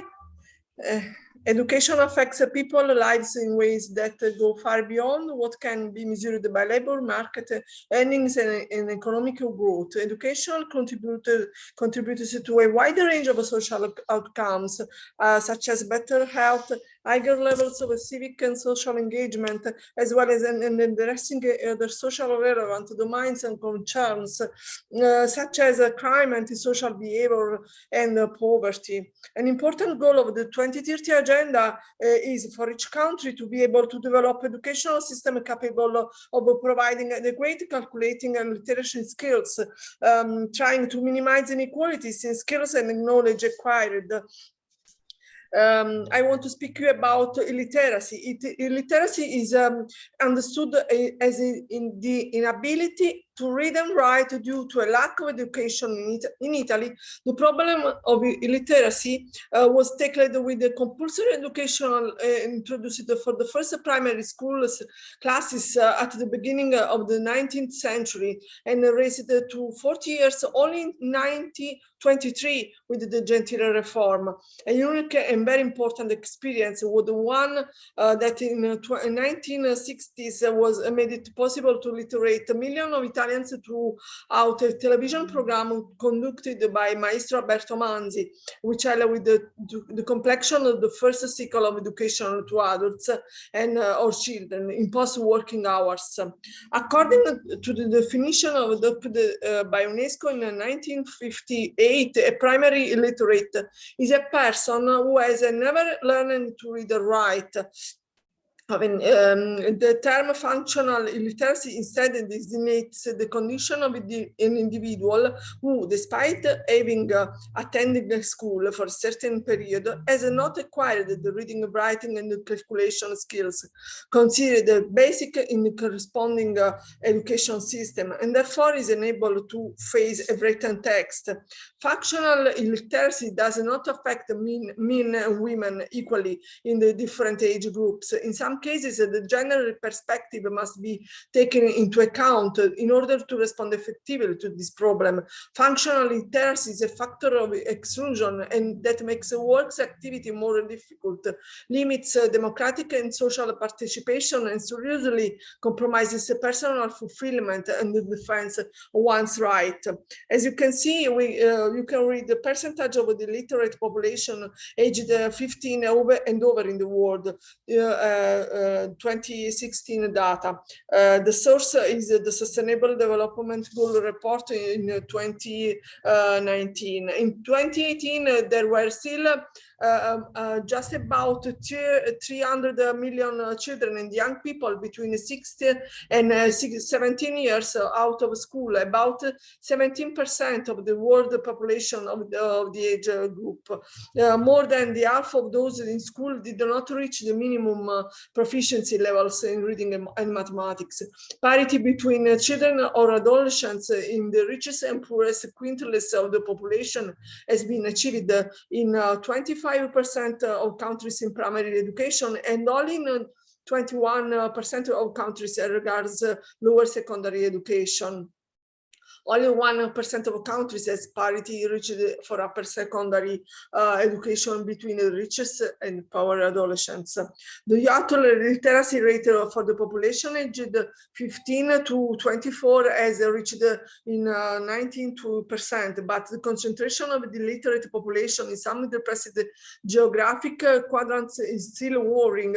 South Asia is home to almost half of the literate world population, and sub-Saharan Africa is home to a quarter. The global adult literacy rate for the population aged 15 and over was 86% in 2018. So you can see the percentage of children and adolescents who do not achieve sufficient reading and mathematical skills. The 2030 agenda, signed in 2015 by about 200 members countries is a document that contains 17 concrete commitments related to sustainable development. The 8 key competencies for lifelong learning must be taken into account. The Council of the European Union adopted a recommendation on key competencies for lifelong learning in May 2018. The recommendation identifies 8 key competencies essential to citizens for personal fulfillment, a healthy and sustainable lifestyle, employability, activity citizenship, and social inclusion. All students should realize their full potential. The world moves forward despite difficulties. The closure of schools and the difficulties in accessing the technologies for many students makes us fear a regression in education and training in Italy and in many countries affected by the pandemic. Reasonable alarm, which is offset by the fact that in all regions of the world, the development of the education and the ability to read and write have reached a very high level. Especially among the younger population. Now, as the agenda calls for, we can move on improving the quality of education instruction. Human progress in education. According to the UNESCO report dated 2017, 27% of all illiterate adults live in sub-Saharan Africa, 10% in East Asia and Southeast Asia, 9% in North Africa and West Asia, and about 4% in Latin America and in Caribbean. This data show once again how poverty and war represent enormous obstacles to progress and social individual well-being. But the challenge is still open. In order to successfully reach the goal of 2030 agenda within the established terms and times, it is necessary to aim for an equitable, quality and inclusive universal literacy. 2030 agenda, fair, inclusive and quality universal literacy. Literacy does not appear directly among the goals, but is the first step practically to be completed. The 2030 agenda places the greater emphasis on equity, quality, and inclusion of education, with a view to learning that extends throughout the lifespan. The OECD PISA International Service allows us to compare national reference frameworks regarding reading, comprehension, and mathematics. The first competence examined is reading literacy. Reading literacy is the ability for students to understand, use, evaluate, reflect, and engage with the texts to achieve their goals, develop their goal, knowledge and potential, and participate in society. Significant difference in Europe, for example, exists with Estonia, Ireland, Finland, Poland, Denmark, United Kingdoms, Slovenia and Sweden, which have less than 20% of low performers, while in Romania, Cyprus and Bulgaria, the share exceeds 40%, as you can see in this graph. Over the years, the performance of 15 years old worsens or remains stable, with the exception of students from Czech Republic and Hungary. In this graph, it is shown the percentage of 15% old students who don't reach level 2 for literacy. Reading and performance measures the capacity to understand, use, and reflect on written text in order to achieve goals, develop knowledge and potential, and participate in society. The mean score that measures the average value in this case is 487, and as you can see from the graph shown there, the values are obviously insufficient in Indonesia, Colombia, and Brazil, and performances are remarkably satisfactory in Canada, Finland, and Estonia.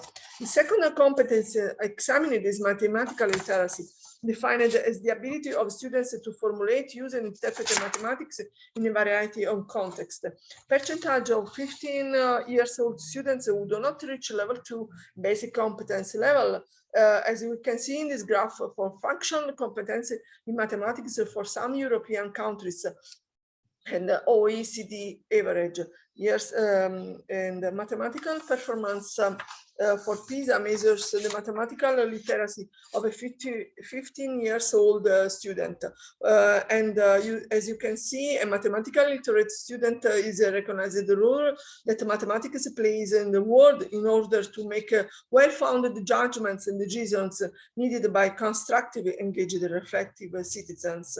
The graph here shows the result of the mathematical performance of students from some countries in the world. The average value is the score is 489. Some countries such as Indonesia and Colombia are very far from these values, while students from Poland, Holland, Japan, and Korea achieve satisfactory results, and therefore their mathematical literacy is well advanced. How to solve the problem? You can promote access to print or electronic, and education in the media, especially for young people, so as to enable them to develop a critical sense and become familiar with the culture of the text written to better fit in the modern world. Launch a worldwide communication campaign on this cause. And these are some examples of good practices, telephone support services that offer advice and initiatives for learning to read and write, edu training programs, computer and internet courses, access to basic knowledge for agricultural workers with the first level qualification, and so on. I want to conclude my speech with a wonderful quote, a wonderful statement, and a man that I love a lot.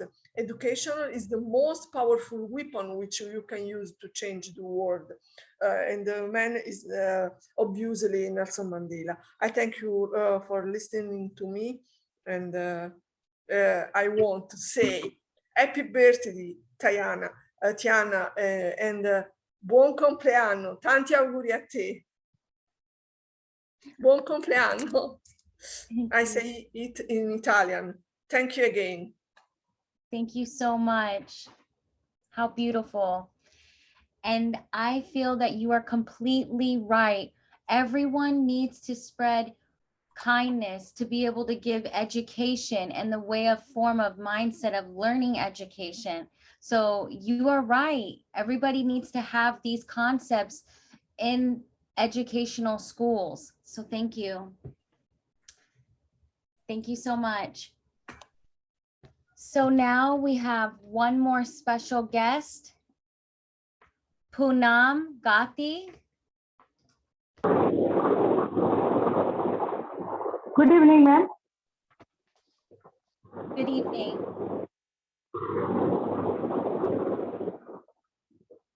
Myself, Poonam Goti.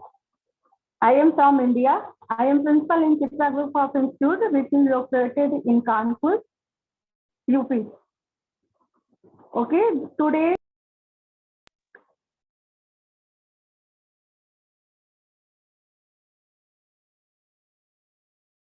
You accidentally muted yourself, ma'am. Okay. Now I am audible? Yes, ma'am. Hello. Okay. As the goal, number 4, quality education. First of all, we have to understand what is quality education. The quality education to provide to the student, it should be without any discrimination, whether it is boy or girl child, for their all-round development. For this, we have to make continuous efforts. We have to provide such education so that overall development of a student occurs. For that, we have to bring some changes in our education policy. We have to provide such education to the students which will make them a better person. We have to provide such environment for students so that their intellectual, social, and physical development can take place. We do not burden them with education, but we have to prepare them for their goals. In today's time, children are overburdened in which they are losing their childhood. They are not able to live life and are suffering from many mental diseases. If we want our youth to be educated, then first of all, we should give such education to them so that they can express their feelings and proper cooperation in their development, keeping in mind their future and keeping in mind the future of our country. We have to presently explain to them that how important the time is for them.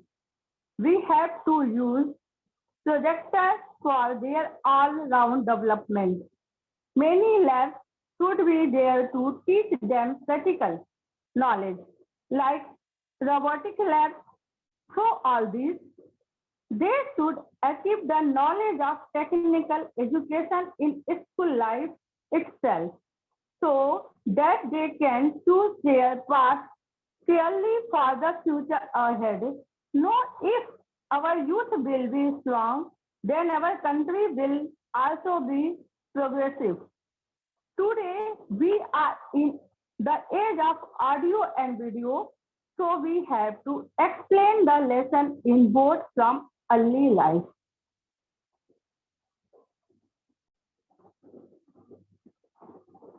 Ma'am,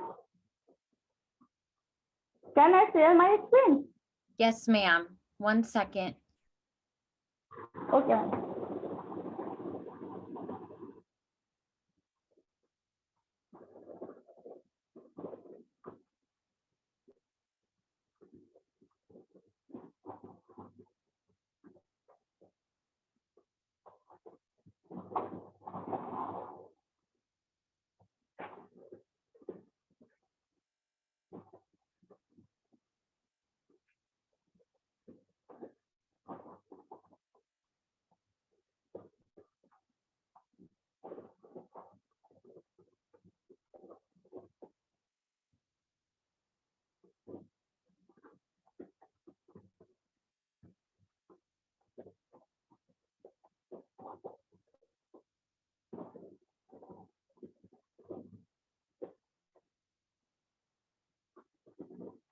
Yes, ma'am. You see my screen?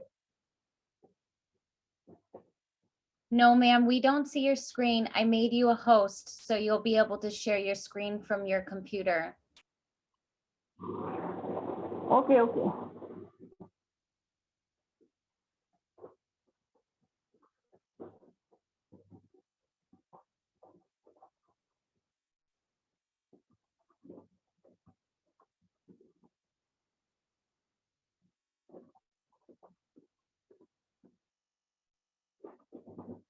Yes, ma'am. Now, there. Yes, we can see it. Thank you so much. Okay, ma'am. Yes, I can provide the students both way, audio and video. Students not understand the math. Okay, the problem is not understand the math. So we teach them for the following way.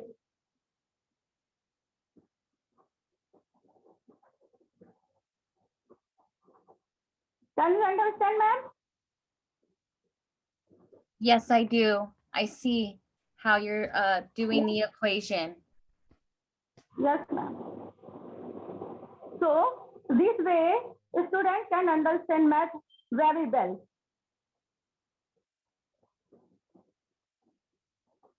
Only we talk about the education, but we provide them the technical knowledge in their childhood.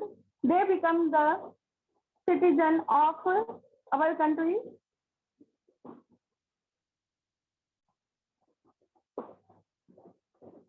Okay, ma'am. Wow, that's very, very fascinating and very, very amazing that they developed that technology. That's very impressive.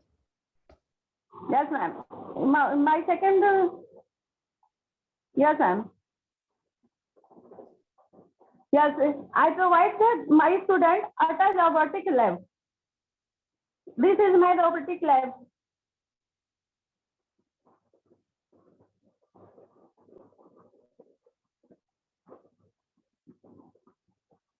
I provide our student and outside students free of cost. This technical knowledge I provide the students free of cost.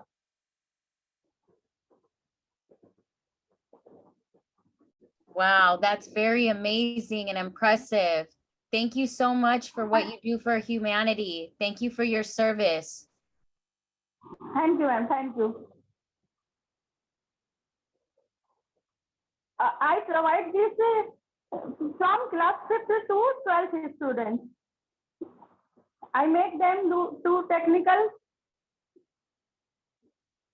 I give them the technical knowledge.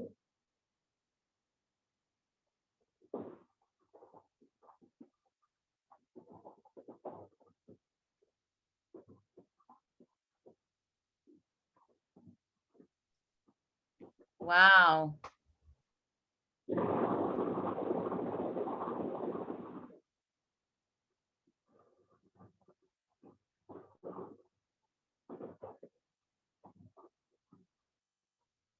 So are you teaching them how to program software, or are you teaching them how to identify software? Ma'am, both. I am the principal of the school. The teacher is to explain all the things to students. Amazing. He makes the robotic car. Oh, very, very nice. Yes, and we believe to do, not only tell. Yes, sir. This is the road light. We explain the student how can make a road light.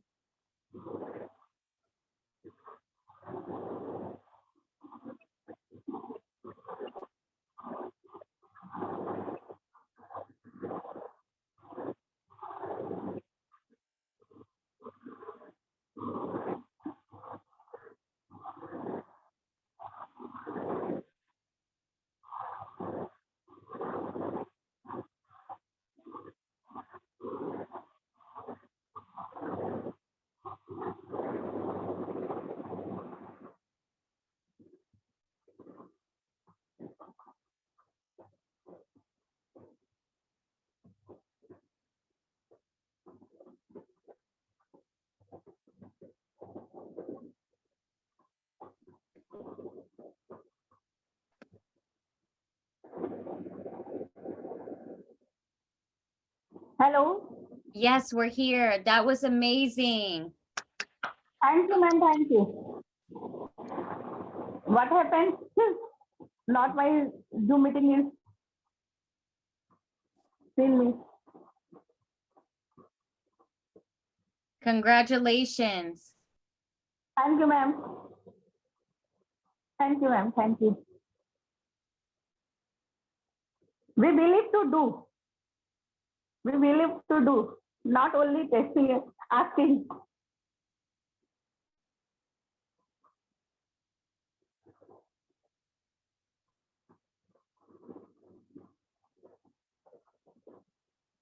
That was very impressive. Wow.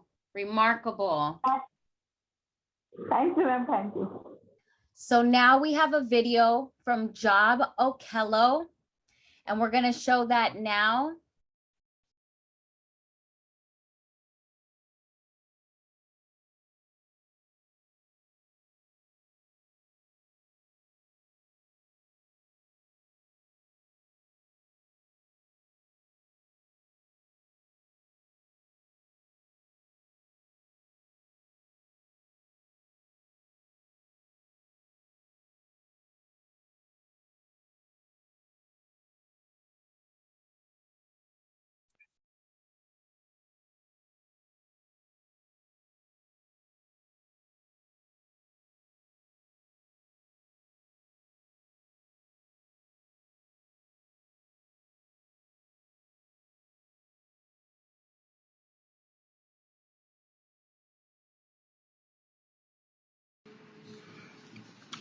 Article 26 of the Universal Declaration of Human Rights, proclaimed by the United Nations General Assembly in Paris on the 10th of December 1948, states in part that everyone has the right to education.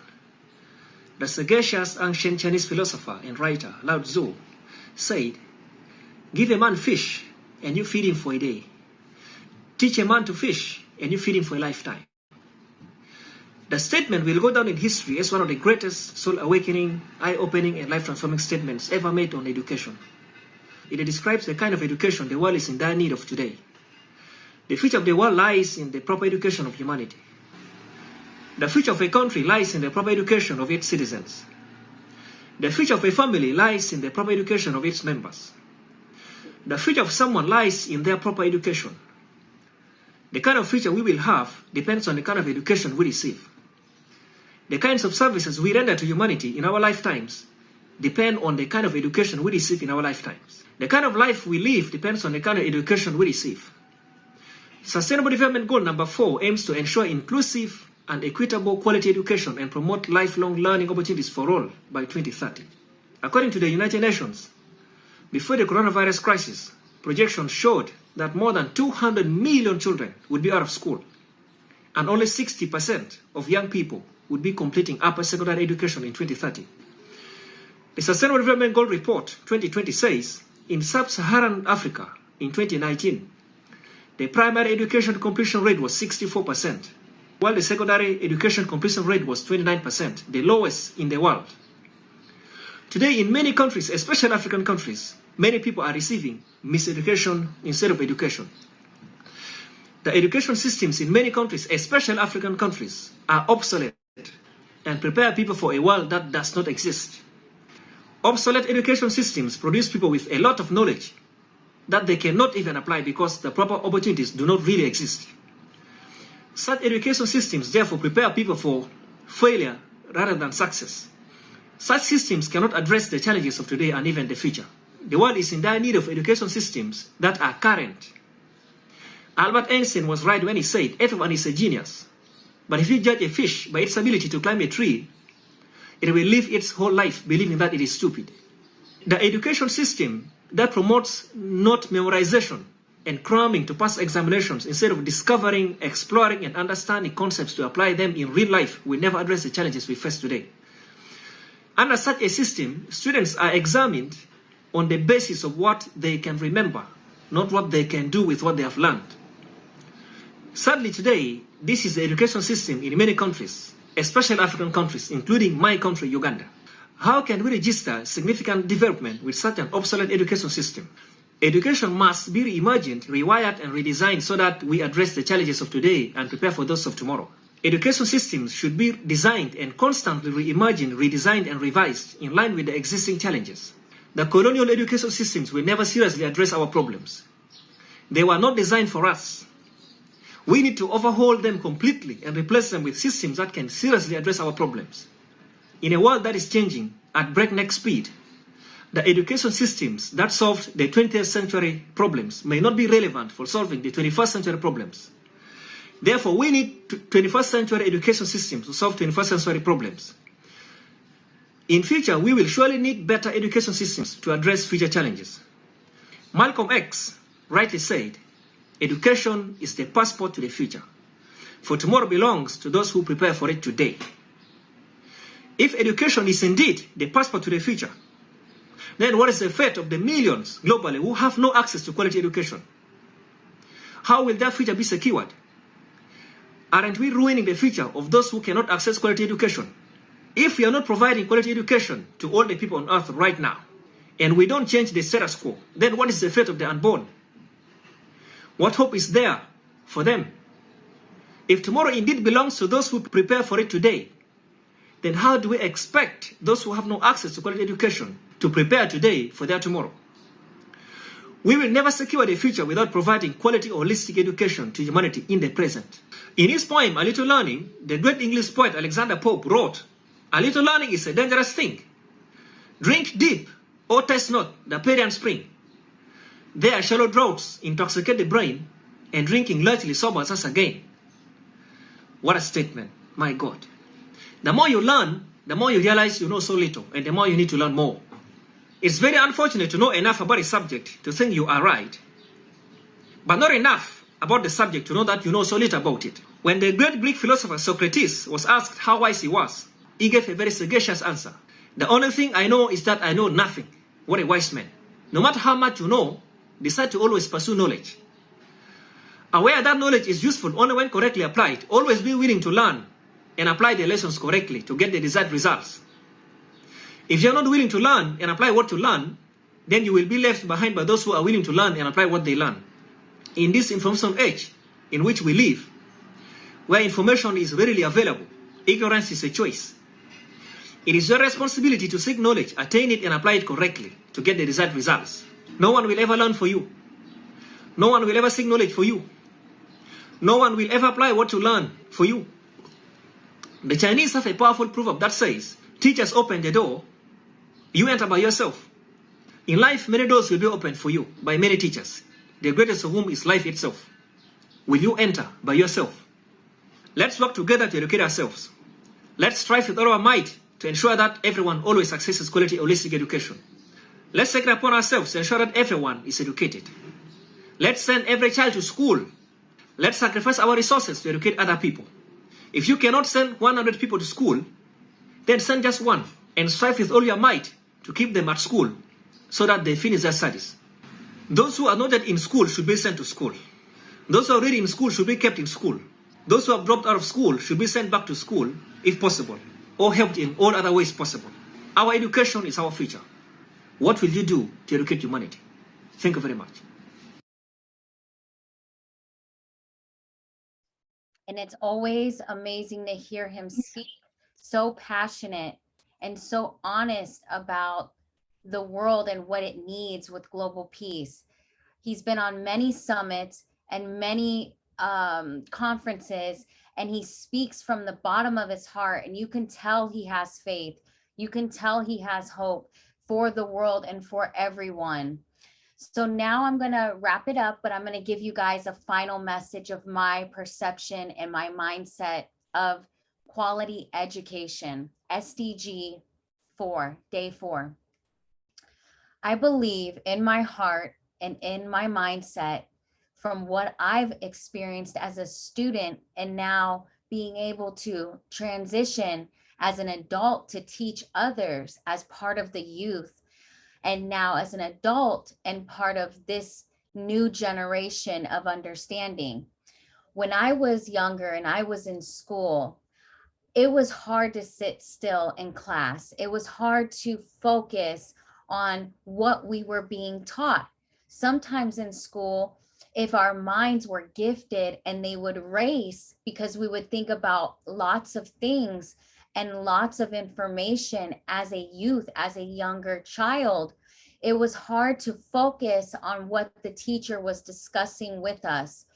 I believe that the knowledge of what is going on now, of what we've all encountered, can be recycled, not necessarily to change the education system, but to reevaluate the education system, to give it life, to give it knowledge and power, because everything is needed to be known, and it is accountability that we all need to have. Each topic of each educational aspect of elements deserves to be taught and retaught. But now in the 21st century, we also have to intertwine mental health, the perception of the children's mindsets, so that they can have a new developed skill of sustainability. They need to know they're safe. They need to know that there's hope and they're loved. It's the way that we discuss our relationships and the way we discuss the existences with the children and with each other that helps impact the world for global peace, but for peace within, so that they can overcome what is going on in their lives during that time, whether they're in the classroom, whether they're virtually learning with private institutes, whether they're learning through just having parents and having the people that love them the most. So as me being still partially part of the youth, but now as an impactor globally and in the United States, the value of sustainable development is determined based on the mindsets and the emotions of the thoughts. Each thought has a reaction and counter reaction. If we can develop how to give them this information and this knowledge in textbooks, as now I have been developing new books and new knowledge, as well as it needs to be used with what already exists with the knowledge you all have from developing your skills, your experiences, and also the education systems that are generational passed down to us. With the knowledge of getting it all together and impacting it into one united force of power of information and knowledge, we can show that using technology can spread the awareness, using media can spread the accountability, but using the knowledge as in a force of comfort and safety for the youth and for the people, because we are here now speaking upon these sustainable development goals for the people of the world. We all deserve this quality of education, this equality of all lives do exist and women's lives do exist, impact of education, of acknowledgement and appreciation for the past, the present, and the future. By using all of these development skills, we can all advance to our truest developed skill of potential, which means we can give global peace. We can save the world. How can we do this as quickly as possible due to now the United Nations asking since 2005 to now 2030 in the future? We have to compact the time. We don't have a lot of time because each year, each development skill hasn't been appropriately given to the youth. Now, with this impact of technology and media, the youth can learn this awareness fast. And with them knowing this information as well as yourselves, you can unite with the youth for a partnership, for a teacher, parent, student, school partnership, for development with people that need to know the knowledge. But the time is now, and we have to act fast. We have to impact the world fast. And by doing this, we can be the change and we can give the future sustainable development skills and a mindset using education, using what you already have developed with your occupations of knowledge and information, because it also determines, are you willing to make this impact for all people, for all existence, for all life? And we obviously know we have faith and hope, but we have to somehow encounter that with the education system of respect for a higher power of creation as a holistic approach, a spiritual being existence in the children, of them all being gifted, of them all having a special ability and talent to expose their true purpose. And with that being said, if we can give them that much respect and that much accountability, the world will change in the next 2 years, 5 years, 10 years, and for the rest of the existence of the Earth's core to continue to heal itself. So now, if we develop more than just private institutes, combining with public institutes, everybody is getting the quality of education that they deserve, as it shall be free, because we are all free with God and with faith and with hope and with our emotions of love and light. but it will be free to determine our fates, as we are the people of humanity. And we know the awareness level is very different from age groups and also from experience. So this is the time now to awaken the world to accept that evolution of change. And with that being said, continue to spread your hope, spread your peace, spread your love, light, kindness, acts of kindness, and knowing your true self. Because when you know your true self, you can impact the world, starting with just yourself. So remember, anything is possible. The mindsets can heal mental awareness to grow and to develop into what is the Sustainable Development Goal.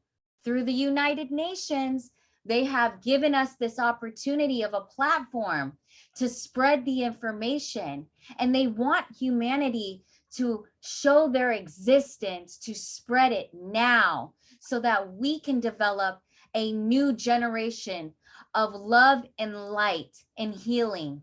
So thank you all for being here today. And remember, it is you guys that give me hope here. So thank you again. And God bless you all, because all lives do exist and women's lives do exist with equality. And we have a way of changing the future with equality. And it's now, guys, in the 21st century. Thank you.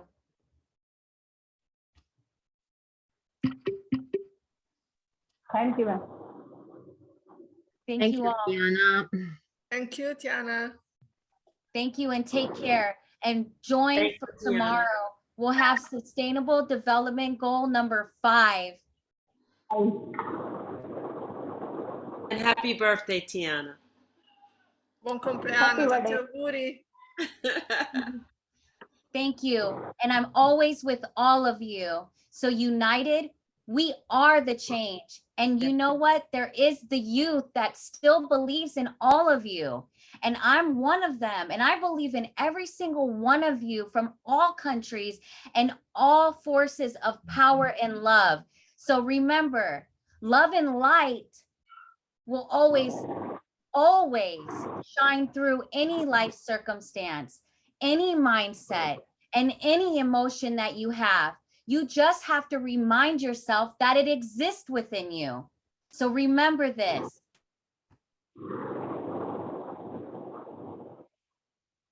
Goodbye, guys, and take care. Bye-bye. Bye. Bye-bye.